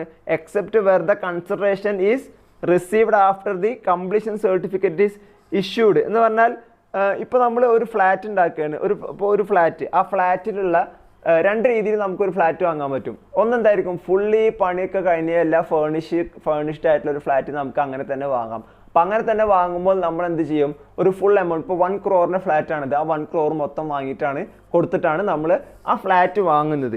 ഈ വേറെ രീതിയിൽ നമുക്ക് എന്ത് ചെയ്യാം, ഫ്ലാറ്റ് വാങ്ങാൻ പറ്റുന്നത്, ഈ ഫ്ലാറ്റ് നമുക്ക് പണിയിപ്പിക്കാൻ പറ്റും. എന്ന് പറഞ്ഞാൽ ഫ്ലാറ്റ് ഉണ്ടാക്കി തുടങ്ങാൻ പോകുന്നേ ഉണ്ടാവുള്ളൂ. അപ്പോൾ അതിന് മുന്നേ തന്നെ നമ്മൾ അഡ്വാൻസ് കൊടുക്കും, പിന്നെ ഓരോ ഘട്ടമായിട്ട് നമ്മൾ പേയ്മെൻറ്റ് കൊടുക്കും. അപ്പോൾ ഇത് രണ്ട് രീതിയിലാണ്. അപ്പോൾ ആദ്യത്തേത് എന്താണ്, നമ്മളൊരു ഇമ്മൂവബിൾ പ്രോപ്പർട്ടി അല്ലെങ്കിൽ ഒരു ബിൽഡിംഗ് അങ്ങനെ തന്നെ വാങ്ങുന്നത് പോലെയാണ് അല്ലേ, എന്ന് പറഞ്ഞാൽ ഇത് ഇമ്മൂവബിൾ പ്രോപ്പർട്ടി വാങ്ങുന്നത് പോലെയാണ്.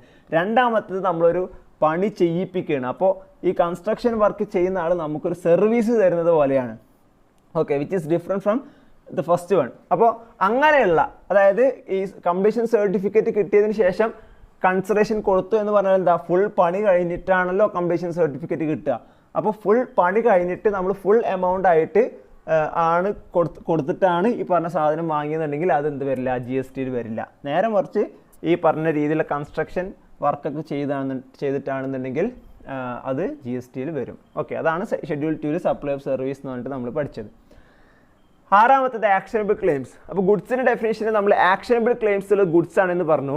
പക്ഷേ ഷെഡ്യൂൾ 3 പറഞ്ഞു ആക്ഷനബിൾ ക്ലെയിംസ് ഉള്ളത് നെഗറ്റീവ് ലിസ്റ്റുള്ള സാധനമാണ്. പക്ഷേ other than lottery, betting and gambling. അപ്പോൾ ലോട്ടറിയും ബെറ്റിങ്ങും ഗാംബ്ലിങ്ങും അല്ലാത്ത ബാക്കി എല്ലാ ആക്ഷനബിൾ ക്ലെയിംസും ഷെഡ്യൂൾ 3 ആണ്. ഷെഡ്യൂൾ 3 ഇൻക്ലൂഡ് ആയിട്ടുള്ള സംഭവമാണ്. എന്ന് പറഞ്ഞാൽ അതിനൊന്നും GST വരില്ല. അപ്പോൾ ലോട്ടറിക്കും ബെറ്റിങ്ങും ഗാംബ്ലിങ്ങിനും മാത്രമേ ആക്ഷനബിൾ ക്ലെയിംസിന് GST വരുന്നുള്ളൂ. ഏഴാമത്തേത് നമ്മൾ ശ്രദ്ധിക്കുക, ഒരു എക്സാമ്പിളോട് ഞാൻ പറയാം. അതായത് ശ്രീലങ്കയിലുള്ള എൻ്റെ ഒരു കസ്റ്റമർ, ഓക്കെ, ശ്രീലങ്കയിലുള്ള എൻ്റെ ഒരു കസ്റ്റമറിന് അയാൾ കുറച്ച് ഗുഡ്സ് ഓർഡർ ചെയ്തു. അപ്പോൾ എൻ്റെ കയ്യിൽ ആ ഗുഡ്സ് ഇല്ല. അപ്പോൾ ഞാൻ എന്ത് ചെയ്യും, സ്വാഭാവികമായിട്ടും ഞാൻ സാധാരണ ഈ സാധനം ചൈനയിൽ നിന്നാണ് എടുക്കുന്നത്. ഓക്കെ, അപ്പോൾ ഒന്നുകൂടി പറയാം, ശ്രീലങ്കയിൽ നിന്നുള്ള എൻ്റെ കസ്റ്റമർക്ക് ഒരു ഗുഡ്സ് കൊടുക്കണം. എൻ്റെ കയ്യിൽ സ്റ്റോക്ക് ഇല്ലാത്തതുകൊണ്ട് ഞാൻ ചൈനയിലുള്ള എൻ്റെ സെല്ലറിനോട് ഞാൻ സ്റ്റോക്ക് ഓർഡർ ചെയ്യും. അപ്പോൾ എനിക്ക് ചൈനയിൽ നിന്ന് സാധനം കിട്ടിയിട്ട് വേണം ശ്രീലങ്കയിലുള്ള എൻ്റെ കസ്റ്റമറിന് കൊടുക്കാൻ. അപ്പോൾ ഇതിന് പകരം ഞാൻ എന്ത് ചെയ്യേണ്ടത്, ചൈനയിലുള്ള എൻ്റെ സെല്ലറിനോട് പറയുന്നത്, നിങ്ങൾ ഗുഡ്സ് ഇന്ത്യയിലേക്ക് അയക്കേണ്ട ആവശ്യമില്ല, നിങ്ങൾ ഡയറക്റ്റ്ലി എൻ്റെ കസ്റ്റമർ ഉണ്ട് ശ്രീലങ്കയിലേക്ക് അയച്ചു കൊടുത്താൽ മതി. ഓക്കെ, എന്ന് പറഞ്ഞാൽ ഒരു ടാക്സിബിൾ ടെറിട്ടറി എന്ന് പറഞ്ഞാൽ ഇന്ത്യ, നോൺ ടാക്സിബിൾ ടെറിട്ടറി എന്ന് പറഞ്ഞാൽ ഇന്ത്യ ഇല്ലാത്ത സ്ഥലങ്ങൾ. അപ്പോൾ ഒരു നോൺ ടാക്സിബിൾ ടെറിട്ടറിയിൽ നിന്ന് വേറൊരു നോൺ ടാക്സിബിൾ ടെറിട്ടറിയിലേക്ക് എന്തെങ്കിലും ഗുഡ്സ് ട്രാൻസ്ഫർ ചെയ്യുന്നുണ്ടെങ്കിൽ without entering such goods into ഇന്ത്യയിലേക്ക് ആ ഗുഡ്സ് എൻ്റർ ചെയ്യുന്നില്ല. അപ്പം അങ്ങനെയാണെങ്കിൽ ഈ പറയുന്ന ഐറ്റംസിനെ ഇന്ത്യയിൽ ടാക്സ് ചെയ്യാൻ പറ്റില്ല. അതുകൊണ്ട് അതിന് GST ബാധകമാവില്ല. എട്ടാമത്തത് ഫൈനൽ ലെവലുള്ള ഒരു കോൺസെപ്റ്റാണ്. വെയർ ഹൗസിംഗ് ഒക്കെ കസ്റ്റംസിൽ പഠിക്കുന്നതാണ്. അപ്പോൾ അതുകൊണ്ട് ഞാൻ ഇതിനെ എക്സ്പ്ലെയിൻ ചെയ്യുന്നില്ല, അത് നിങ്ങൾക്ക് ചോദിക്കാനും സാധ്യത കുറവാണ്. ഓക്കെ, ഒമ്പതാമത്തേത് ന്യൂ എഡീഷനാണ്, ഇപ്രാവശ്യം വന്ന പുതിയ അപ്ഡേഷനാണ്. അപ്പോൾ നമ്മൾ GST പഠിക്കുമ്പോൾ തുടക്കത്തിൽ തന്നെ നമ്മൾ പഠിച്ചിട്ടുണ്ടാകും, alcoholic liquor for human consumption എന്തില്ല, GST വരില്ല, പെർമനൻ്റ്ലി ഔട്ട് ഓഫ് GST ആണ് അല്ലേ. പക്ഷേ ഇതുമായി റിലേറ്റഡ് ആയിട്ട് ലൈസൻസ് കൊടുക്കുന്നുണ്ട്. ഇപ്പോൾ ഓരോ ബാറിന് ലൈസൻസ് കിട്ടിയാലാണല്ലോ, അല്ലെങ്കിൽ ബിവറേജസിനൊക്കെ ലൈസൻസ് കിട്ടിയാലാണ് അവർക്ക് ആ ഇത് നടത്താൻ പറ്റുള്ളൂ. അപ്പോൾ അങ്ങനെ ലൈസൻസ് കൊടുക്കുന്ന ആരാണ്, ഗവൺമെൻറ്റാണ്, സ്റ്റേറ്റ് ഗവൺമെൻറ്റ്സോ അല്ലെങ്കിൽ ലോക്കൽ അതോറിറ്റിയോ ഒക്കെ ആയിരിക്കും കൊടുക്കുന്നത്. അപ്പോൾ ഇങ്ങനെ ഗവൺമെൻറ് കൊടുക്കുന്ന ആൽക്കഹോളിക് ലിക്കറിന് വേണ്ടി ലൈസൻസ് കൊടുക്കുന്ന സർവീസുകൾ അതെല്ലാം നെഗറ്റീവ് ലിസ്റ്റിൽ വന്നിട്ടുണ്ട്. ഓക്കെ, അപ്പോൾ എന്ന് പറഞ്ഞാൽ അതിന് GST വരില്ല. അപ്പോൾ ഈ ഒമ്പതാമത്തത് പുതിയ അപ്ഡേഷനാണ്, ഈ വർഷത്തെയാണ്. അപ്പോൾ അതൊന്ന് മാർക്ക് ചെയ്ത് വെക്കുക കേട്ടോ. ഓക്കെ, നെക്സ്റ്റ് ലാസ്റ്റ് ടോപ്പിക്കാണ് കോമ്പോസിറ്റ് ആൻഡ് മിക്സ്ഡ് സപ്ലൈ. അപ്പോൾ ഞാൻ ഒരു എക്സാമ്പിൾ പറയാം, മൊബൈലും ചാർജറും. എന്താണ് ഈ മൊബൈലും ചാർജറും തമ്മിലുള്ള അതിൻ്റെ ഒരു കോമ്പിനേഷൻ്റെ ഒരു പ്രത്യേകത എന്താണ്, ഇതിൽ മൊബൈൽ എന്നുള്ള ആ ഒരു മെയിൻ ഒരു പ്രിൻസിപ്പൽ സപ്ലൈ ഉണ്ട്, അതായത് മെയിൻ ആയിട്ടുള്ള സപ്ലൈ. ആ സപ്ലൈയുടെ കൂടെ സ്വാഭാവികമായിട്ടുണ്ടാകുന്നതാണ് ഈ ചാർജർ. ഇപ്പോൾ നമ്മൾ മൊബൈൽ വാങ്ങുമ്പോൾ നമുക്ക് എന്തിട്ടും ഒരു ചാർജർ കിട്ടും അല്ലേ. അതേപോലെ തന്നെ നമ്മൾ TV വാങ്ങുമ്പോൾ നമുക്ക് എന്തിട്ടും ഒരു റിമോട്ട് കിട്ടും. ഒരു ലാപ്ടോപ്പ് വാങ്ങുമ്പോൾ അതിൻ്റെ കൂടെ എന്ത് കിട്ടും, ഒരു ബാഗ് കിട്ടും ഇല്ലേ. അപ്പോൾ ഇങ്ങനെയുള്ള സംഭവം ഇതൊക്കെ എന്താണ്, ഒരു കോമ്പിനേഷനാണ്, കോംബോ സപ്ലൈ ആണ് അല്ലേ. അപ്പോൾ ഇങ്ങനെയുള്ള കോമ്പിനേഷൻസിന് നമ്മൾ പറയുന്നതാണ് കോമ്പോസിറ്റ് സപ്ലൈ. അപ്പോൾ കോമ്പോസിറ്റ് സപ്ലൈ എന്താണെന്നുള്ളത് നോക്കുക, comprises 2 or more taxable supplies which are naturally bundled. അത് നാച്ചുറലി എന്താണ്, എപ്പോഴും ഒരുമിച്ചാണ് ഉണ്ടാകുക. supplied in conjunction with each other in the course of business, one of which is a principal supply. അതിൽ ഒന്ന് എന്തായിരിക്കും? പ്രിൻസിപ്പൽ സപ്ലൈ ആയിരിക്കും. എന്ന് പറഞ്ഞാൽ ഒരു ഡോമിനൻ്റ് ആയിട്ടുള്ള സപ്ലൈ ആയിരിക്കും. അപ്പോൾ മൊബൈലും ചാർജർ എന്നും പറയുമ്പോൾ മൊബൈലാണ് principal supply. T V remote എന്ന് പറയുമ്പോൾ ടി വി ആണ് എന്ത് പ്രിൻസിപ്പൽ സപ്ലൈ. അത് ലാപ്ടോപ്പും ബാഗ് എന്ന് പറയുമ്പോൾ ലാപ്ടോപ്പാണ് പ്രിൻസിപ്പൽ സപ്ലൈ അല്ലേ? അപ്പോൾ എന്തുകൊണ്ടാണ് നമ്മളിത് പഠിക്കുന്നത്? ഇപ്പോൾ നമുക്ക് പക്ഷേ ഇതൊക്കെ നമ്മൾ കോമ്പോസിറ്റ് സപ്ലൈ, ഒന്ന് പ്രിൻസിപ്പൽ സപ്ലൈ, മറ്റേത് അതിൻ്റെ അണ്ടറിൽ വരുന്ന സപ്ലൈ എന്നൊക്കെ പറയുകയാണെങ്കിലും നമുക്ക് മാർക്കറ്റിൽ ഇത് സെപ്പറേറ്റ്ലി അവൈലബിൾ ആണ്. ഇപ്പോൾ മൊബൈൽ എന്നുള്ളതും നമുക്ക് സെപ്പറേറ്റ് വാങ്ങാം, ചാർജർ എന്നുള്ളതും സെപ്പറേറ്റ് ആയിട്ട് വാങ്ങാം, റിമോട്ട് എന്നുള്ളത് നമുക്ക് സെപ്പറേറ്റ് ആയിട്ട് വാങ്ങാം, ലാപ്ടോപ്പിൻ്റെ ബാഗ് നമുക്ക് സെപ്പറേറ്റ് ആയിട്ട് വാങ്ങാം. അപ്പോൾ മൊബൈലും ചാർജർ, ഇപ്പോൾ മൊബൈലിനുള്ളത് ചിലപ്പോൾ 18% GST ആയിരിക്കും, ചാർജറിന് 12% GST ആയിരിക്കും അല്ലേ? അപ്പോൾ നമ്മൾ ഇതിനെ ഏത് റേറ്റിൽ ടാക്സ് ചെയ്യുന്നുള്ളൊരു ക്വസ്റ്റ്യൻ വരും അല്ലേ? അപ്പോൾ നമുക്ക് മൊബൈലും ചാർജറിനും വേറെ വേറെ റേറ്റ് നമുക്ക് തന്നിരിപ്പം മൊബൈൽ അങ്ങനെ ഉണ്ടാവില്ലല്ലോ, മൊത്തം ഒരു എമൗണ്ട് ആയിരിക്കും. മൊബൈലും മൊത്തത്തിൽ ഒരു 20,000 രൂപ അതിനായിരിക്കും നമ്മൾ വാങ്ങുക. മൊബൈലിന് 19,000 രൂപ, ചാർജിന് 1000 രൂപ. ഇങ്ങനെയാണെങ്കിൽ നമുക്ക് ഈ പ്രശ്നം വരുന്നില്ല. മൊബൈലിന് 18% ആണെങ്കിൽ 19,000 18% നോക്കിയാൽ മതി, ചാർജറിന് 1000 × 12% നോക്കിയാൽ മതി. പക്ഷെ നമുക്ക് അങ്ങനെ പറ്റില്ല, കാരണം 20,000 എന്നുള്ള ഒരു ഒറ്റ എമൗണ്ടാണ് തന്നിട്ടുള്ളത്. അപ്പോൾ അങ്ങനെയാണെന്നുണ്ടെങ്കിൽ ഈ പറയുന്ന 20,000 ഏത് ടാക്സ് റേറ്റിൽ ടാക്സ് കാൽക്കുലേറ്റ് ചെയ്യും എന്നുള്ളതാണ്. അപ്പോൾ അവിടെ പറയുന്നതാണ് ആ കോമ്പോസിറ്റ് സപ്ലൈയുടെ ടാക്സ് ലയബിലിറ്റി നമ്മൾ ഡിറ്റർമൈൻ ചെയ്യുന്നത് എങ്ങനെയായിരിക്കും? ഈ പ്രിൻസിപ്പൽ സപ്ലൈനെ, അപ്പോൾ നമ്മൾ പറഞ്ഞല്ലോ, ഒന്ന് കോമ്പോസിറ്റ് സപ്ലൈൻ്റെ പ്രത്യേകത എന്താണ്? നാച്ചുറലി ബണ്ടിൽഡ് ആണ്, ഒന്ന് പ്രിൻസിപ്പൽ സപ്ലൈ ആണ്. അപ്പോൾ ഇങ്ങനെയുള്ള കോമ്പോസിറ്റ് സപ്ലൈനെ നമ്മൾ പ്രിൻസിപ്പൽ സപ്ലൈ ആയിട്ടാണ് ട്രീറ്റ് ചെയ്യുക. ഓക്കെ, അപ്പോൾ അത് പ്രത്യേകം ശ്രദ്ധിക്കണം. പ്രിൻസിപ്പൽ സപ്ലൈ ആയിട്ടാണ് ട്രീറ്റ് ചെയ്യുക. കോമ്പോസിറ്റ് സപ്ലൈനെ നമ്മൾ എക്സാമിന് എഴുതി വെക്കുമ്പോൾ അങ്ങനെ തന്നെ എഴുതണം. A composite supply shall be treated as supply of such principal supply. Principal supply ആയിട്ടാണ് അതിനെ പരിഗണിക്കുക. ഓക്കെ, അപ്പോൾ പ്രിൻസിപ്പൽ സപ്ലൈയുടെ റേറ്റിൽ അതിനെ ടാക്സ് ചെയ്യും എന്ന് യൂസ് ചെയ്യരുത് നമ്മൾ. Such supply shall be taxable at the rate of such principal supply, അങ്ങനെ എഴുതരുത്. ഓക്കെ, ലോയിൽ പറയുന്നത് എന്താണ്? Such supply shall be treated as such principal supply, അല്ലെങ്കിൽ composite supply shall be treated as such principal supply. ഈ പറയുന്ന സപ്ലൈനെ നമ്മൾ ഒരു ആ പ്രിൻസിപ്പൽ സപ്ലൈയുടെ സപ്ലൈ ആയിട്ട് പരിഗണിക്കും. എന്ന് പറഞ്ഞാൽ ആ പ്രിൻസിപ്പൽ സപ്ലൈയുടെ ടാക്സ് റേറ്റ് ആയിരിക്കും അതിന് വരിക. ഓക്കെ, ക്ലിയർ ആണല്ലോ? Next mixed supply. മിക്സഡ് സപ്ലൈൻ്റെ എക്സാമ്പിൾ നോക്കൂ. Soap and shampoo. ഈ സോപ്പ് ആൻഡ് ഷാമ്പൂ എന്നുള്ളത് നാച്ചുറലി ബണ്ടിൽഡ് ആണോ? അല്ല. എന്ന് മാത്രമല്ല ഇതിൽ ഒന്ന് പ്രിൻസിപ്പൽ സപ്ലൈ എന്ന് നമുക്ക് പറയാൻ പറ്റുമോ? ഒന്ന് പ്രിൻസിപ്പൽ, രണ്ടും ഇൻഡിപെൻഡൻ്റ് ആയിട്ടുള്ള സപ്ലൈസ് ആണ്. അപ്പോൾ ഇങ്ങനെ കോമ്പോസിറ്റ് സപ്ലൈ ആയിട്ട് അല്ലെങ്കിൽ കോമ്പോസിറ്റ് സപ്ലൈയുടെ ഡെഫിനിഷനിൽ പെടുത്താൻ പറ്റാത്ത ഏതൊക്കെ കോമ്പിനേഷൻ ഉണ്ടെങ്കിലും അതെന്താണ്? മിക്സഡ് സപ്ലൈ ആണ്. ഓക്കെ, അപ്പോൾ നമുക്ക് കോംബോ ഓഫർ ഉണ്ടാവും. Soap, shampoo, face wash, moisturiser, ഇതെല്ലാം കൂടിയിട്ട് ഒരു കോംബോ ഓഫർ അങ്ങനെയൊക്കെ ഉണ്ടാവും. പക്ഷേ ഇതിൻ്റെ ചിലപ്പോൾ 4ൻ്റെയും 4 റേറ്റ് ആയിരിക്കും. അപ്പോൾ ഏത് റേറ്റിൽ ടാക്സ് ചെയ്യും? അപ്പോൾ അങ്ങനെയാണെങ്കിൽ ഇങ്ങനെയുള്ള മിക്സഡ് സപ്ലൈനെ ട്രീറ്റ് ചെയ്യുന്നത് supply shall be treated as supply which attracts highest rate of tax. അപ്പോൾ ഇവിടെയും ശ്രദ്ധിക്കുക, ഇവിടെ പറയുന്നത് എന്താണ്? Mixed supply shall be taxed at the rate at which the highest rate of supply, അങ്ങനെയൊന്നല്ല പറയുന്നത്. പറയുന്നത് എന്താണ്?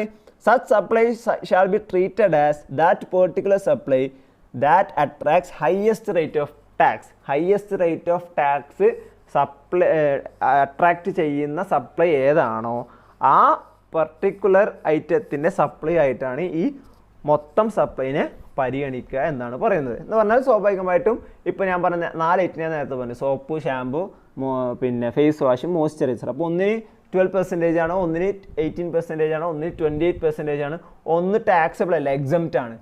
അപ്പോൾ അങ്ങനെയാണെങ്കിൽ പോലും ഈ മൊത്തം ഐറ്റത്തിനെ നമ്മൾ 28%-ലാണ് എന്ത് ചെയ്യുക? ടാക്സ് ചെയ്യുക. ഓക്കെ, അപ്പോൾ ഇത്രയാണ്. ഇത് സെക്ഷൻ 8 ആണ്. സെക്ഷൻ 8A എന്ന് പറഞ്ഞാൽ taxability of composite supply. Section 8B എന്ന് പറഞ്ഞാൽ taxability of mixed supply. Okay, അപ്പോൾ കോമ്പോസിറ്റ് സപ്ലൈയുടെയും മിക്സഡ് സപ്ലൈയുടെയും ഡെഫിനിഷൻസ് വേറെ വേറെ സെക്ഷൻ 2-ലാണ് അത് വരുന്നത്. 8-ൽ പറയുന്നത് ടാക്സിബിലിറ്റിയാണ് കോമ്പോസിറ്റ് സപ്ലൈയുടെയും മിക്സഡ് സപ്ലൈയുടെയും. ഓക്കെ, അപ്പോൾ ഇങ്ങനെയുള്ള 2 സെക്ഷൻസാണ് നമുക്ക് സപ്ലൈ എന്നുള്ള ചാപ്റ്ററിൽ പഠിക്കാനുള്ളത്. വളരെ സിമ്പിൾ ചാപ്റ്ററാണ്, ഓൾറെഡി എല്ലാവർക്കും അറിയുന്നതായിരിക്കും. അതുകൊണ്ടാണ് ഞാൻ കുറച്ച് സ്പീഡിൽ പറഞ്ഞു പോയിട്ടുള്ളത്. ഇതിൽ എക്സാമിന് പ്രാവശ്യം ചോദിച്ചത് ഡിഫൈൻസ് സപ്ലൈ അണ്ടർ സെക്ഷൻ 7(1) എന്നുള്ളതായിരുന്നു. 7(1)ൽ പറയുന്ന സപ്ലൈ എന്തൊക്കെയാണ് എന്നാണ് എക്സാമിന് ചോദിച്ചിട്ടുണ്ടായിരുന്നത്. അപ്പോൾ അതിന് സജസ്റ്റഡ് ആൻസറിലുള്ളത് ഒന്ന് പറഞ്ഞത് supply as defined under section 7(1)(a). Second point supply as defined importation of services as defined under section 7(1)(b). അതേപോലെ activities that are treated even without consideration as under section 7(1)(c). അങ്ങനെയുള്ള സംഭവങ്ങളാണ് ഒരു ആൻസറാണ് ഇനി കൊടുത്തത്. ഈ ക്വസ്റ്റ്യൻ ഒരിക്കലും ഇനി expect ചെയ്യേണ്ട ആവശ്യമില്ല. കാരണം ആ ക്വസ്റ്റ്യൻ ചോദിച്ചത് ഇതിൻ്റെ GST വന്നതിന് ശേഷമുള്ള രണ്ടാമത്തെ അറ്റംപ്റ്റിലാണ്. അപ്പം അങ്ങനത്തെ ക്വസ്റ്റ്യൻസ് ഒന്നും ഇനി വരാനുള്ള സാധ്യതകളില്ല. ഇതിൽ ചോദിക്കാൻ സാധ്യതയുള്ളത് ഒന്ന് ഈ ഷെഡ്യൂൾ 2ലുള്ള ഐറ്റംസ്, സപ്ലൈ ഓഫ് ഗുഡ്സും സപ്ലൈ ഓഫ് സർവീസ് എന്നും പറഞ്ഞിട്ടുണ്ടല്ലോ. അപ്പോൾ അത് ചിലപ്പോൾ MCQയിൽ ചോദിക്കാൻ സാധ്യതയുണ്ട്. അതേപോലെ ഷെഡ്യൂൾ 1ഉം ഷെഡ്യൂൾ 3യും ചിലപ്പോൾ ഒരു തിയറി ക്വസ്റ്റ്യൻ ആയിട്ടൊക്കെ ചോദിക്കാനുള്ള സാധ്യതകളുണ്ട്. പിന്നെ ഉള്ളത് ഡെഫിനിഷൻ, ഇപ്പോൾ കോമ്പോസിറ്റ് സപ്ലൈയുടെ ഡെഫിനിഷൻ, അതേപോലെ മിക്സഡ് സപ്ലൈനെ ചോദിക്കാനുള്ള അതിനേക്കാൾ കൂടുതൽ സാധ്യത ഉള്ളത് കോമ്പോസിറ്റ് സപ്ലൈ ആണ്. കാരണം അതാണ് കുറച്ച് റിലവൻ്റ് ആയിട്ടുള്ള സംഭവം. അപ്പോൾ അതിലൊക്കെ നമ്മൾ ഇപ്പോൾ ഏത് ഡെഫിനിഷൻ ചോദിച്ചാലും നമ്മൾ എന്ത് ചെയ്യുക, അതിലുള്ള കീ വേർഡ്സ് നമ്മൾ എഴുതി വെച്ചാൽ മതി. ഇപ്പോൾ കോമ്പോസിറ്റ് സപ്ലൈ എന്നുണ്ടെങ്കിൽ അതിൽ പറയുന്നുണ്ട് എന്ത്, are naturally bundled one of which is A principal supply. ഈ രണ്ട് വേർഡ്സ് ഉണ്ടെങ്കിൽ തന്നെ അതിൻ്റെ ഒരു മെജോറിറ്റി ഓഫ് മാർക്ക് അതിന് കിട്ടും എന്നുള്ള കാര്യം ഷുവറാണ്. ഓക്കെ. അപ്പോൾ അതേപോലെ ഗുഡ്സ്, സർവീസ്, ഇങ്ങനെയുള്ള ഡെഫിനിഷൻസ് ഒക്കെ ജസ്റ്റ് ഒന്ന് നോക്കി പോകണം. ഒരു സ്റ്റാറ്റ്യൂട്ടറി അപ്ഡേറ്റ് ഇതിലുണ്ട്, അമെൻമെൻറ്റ്, അതിലൊരു പുതിയ അഡീഷൻ വന്നിട്ടുണ്ട് ഷെഡ്യൂൾ 3ൽ, അത് നോക്കണം. ഓക്കെ. അപ്പോൾ ഇത്രയും കാര്യങ്ങളാണ് ഇതിലുള്ളത്. ഇതുവരെ ആകെ ഒറ്റ ക്വസ്റ്റ്യനാണ് എക്സാമിന് ചോദിച്ചിട്ടുള്ളത്. എന്നാലും എല്ലാവരും ഇത് മനസ്സിലാക്കി വെക്കണം. ഓക്കെ, കൃത്യമായിട്ട് പഠിക്കുക. Thank you.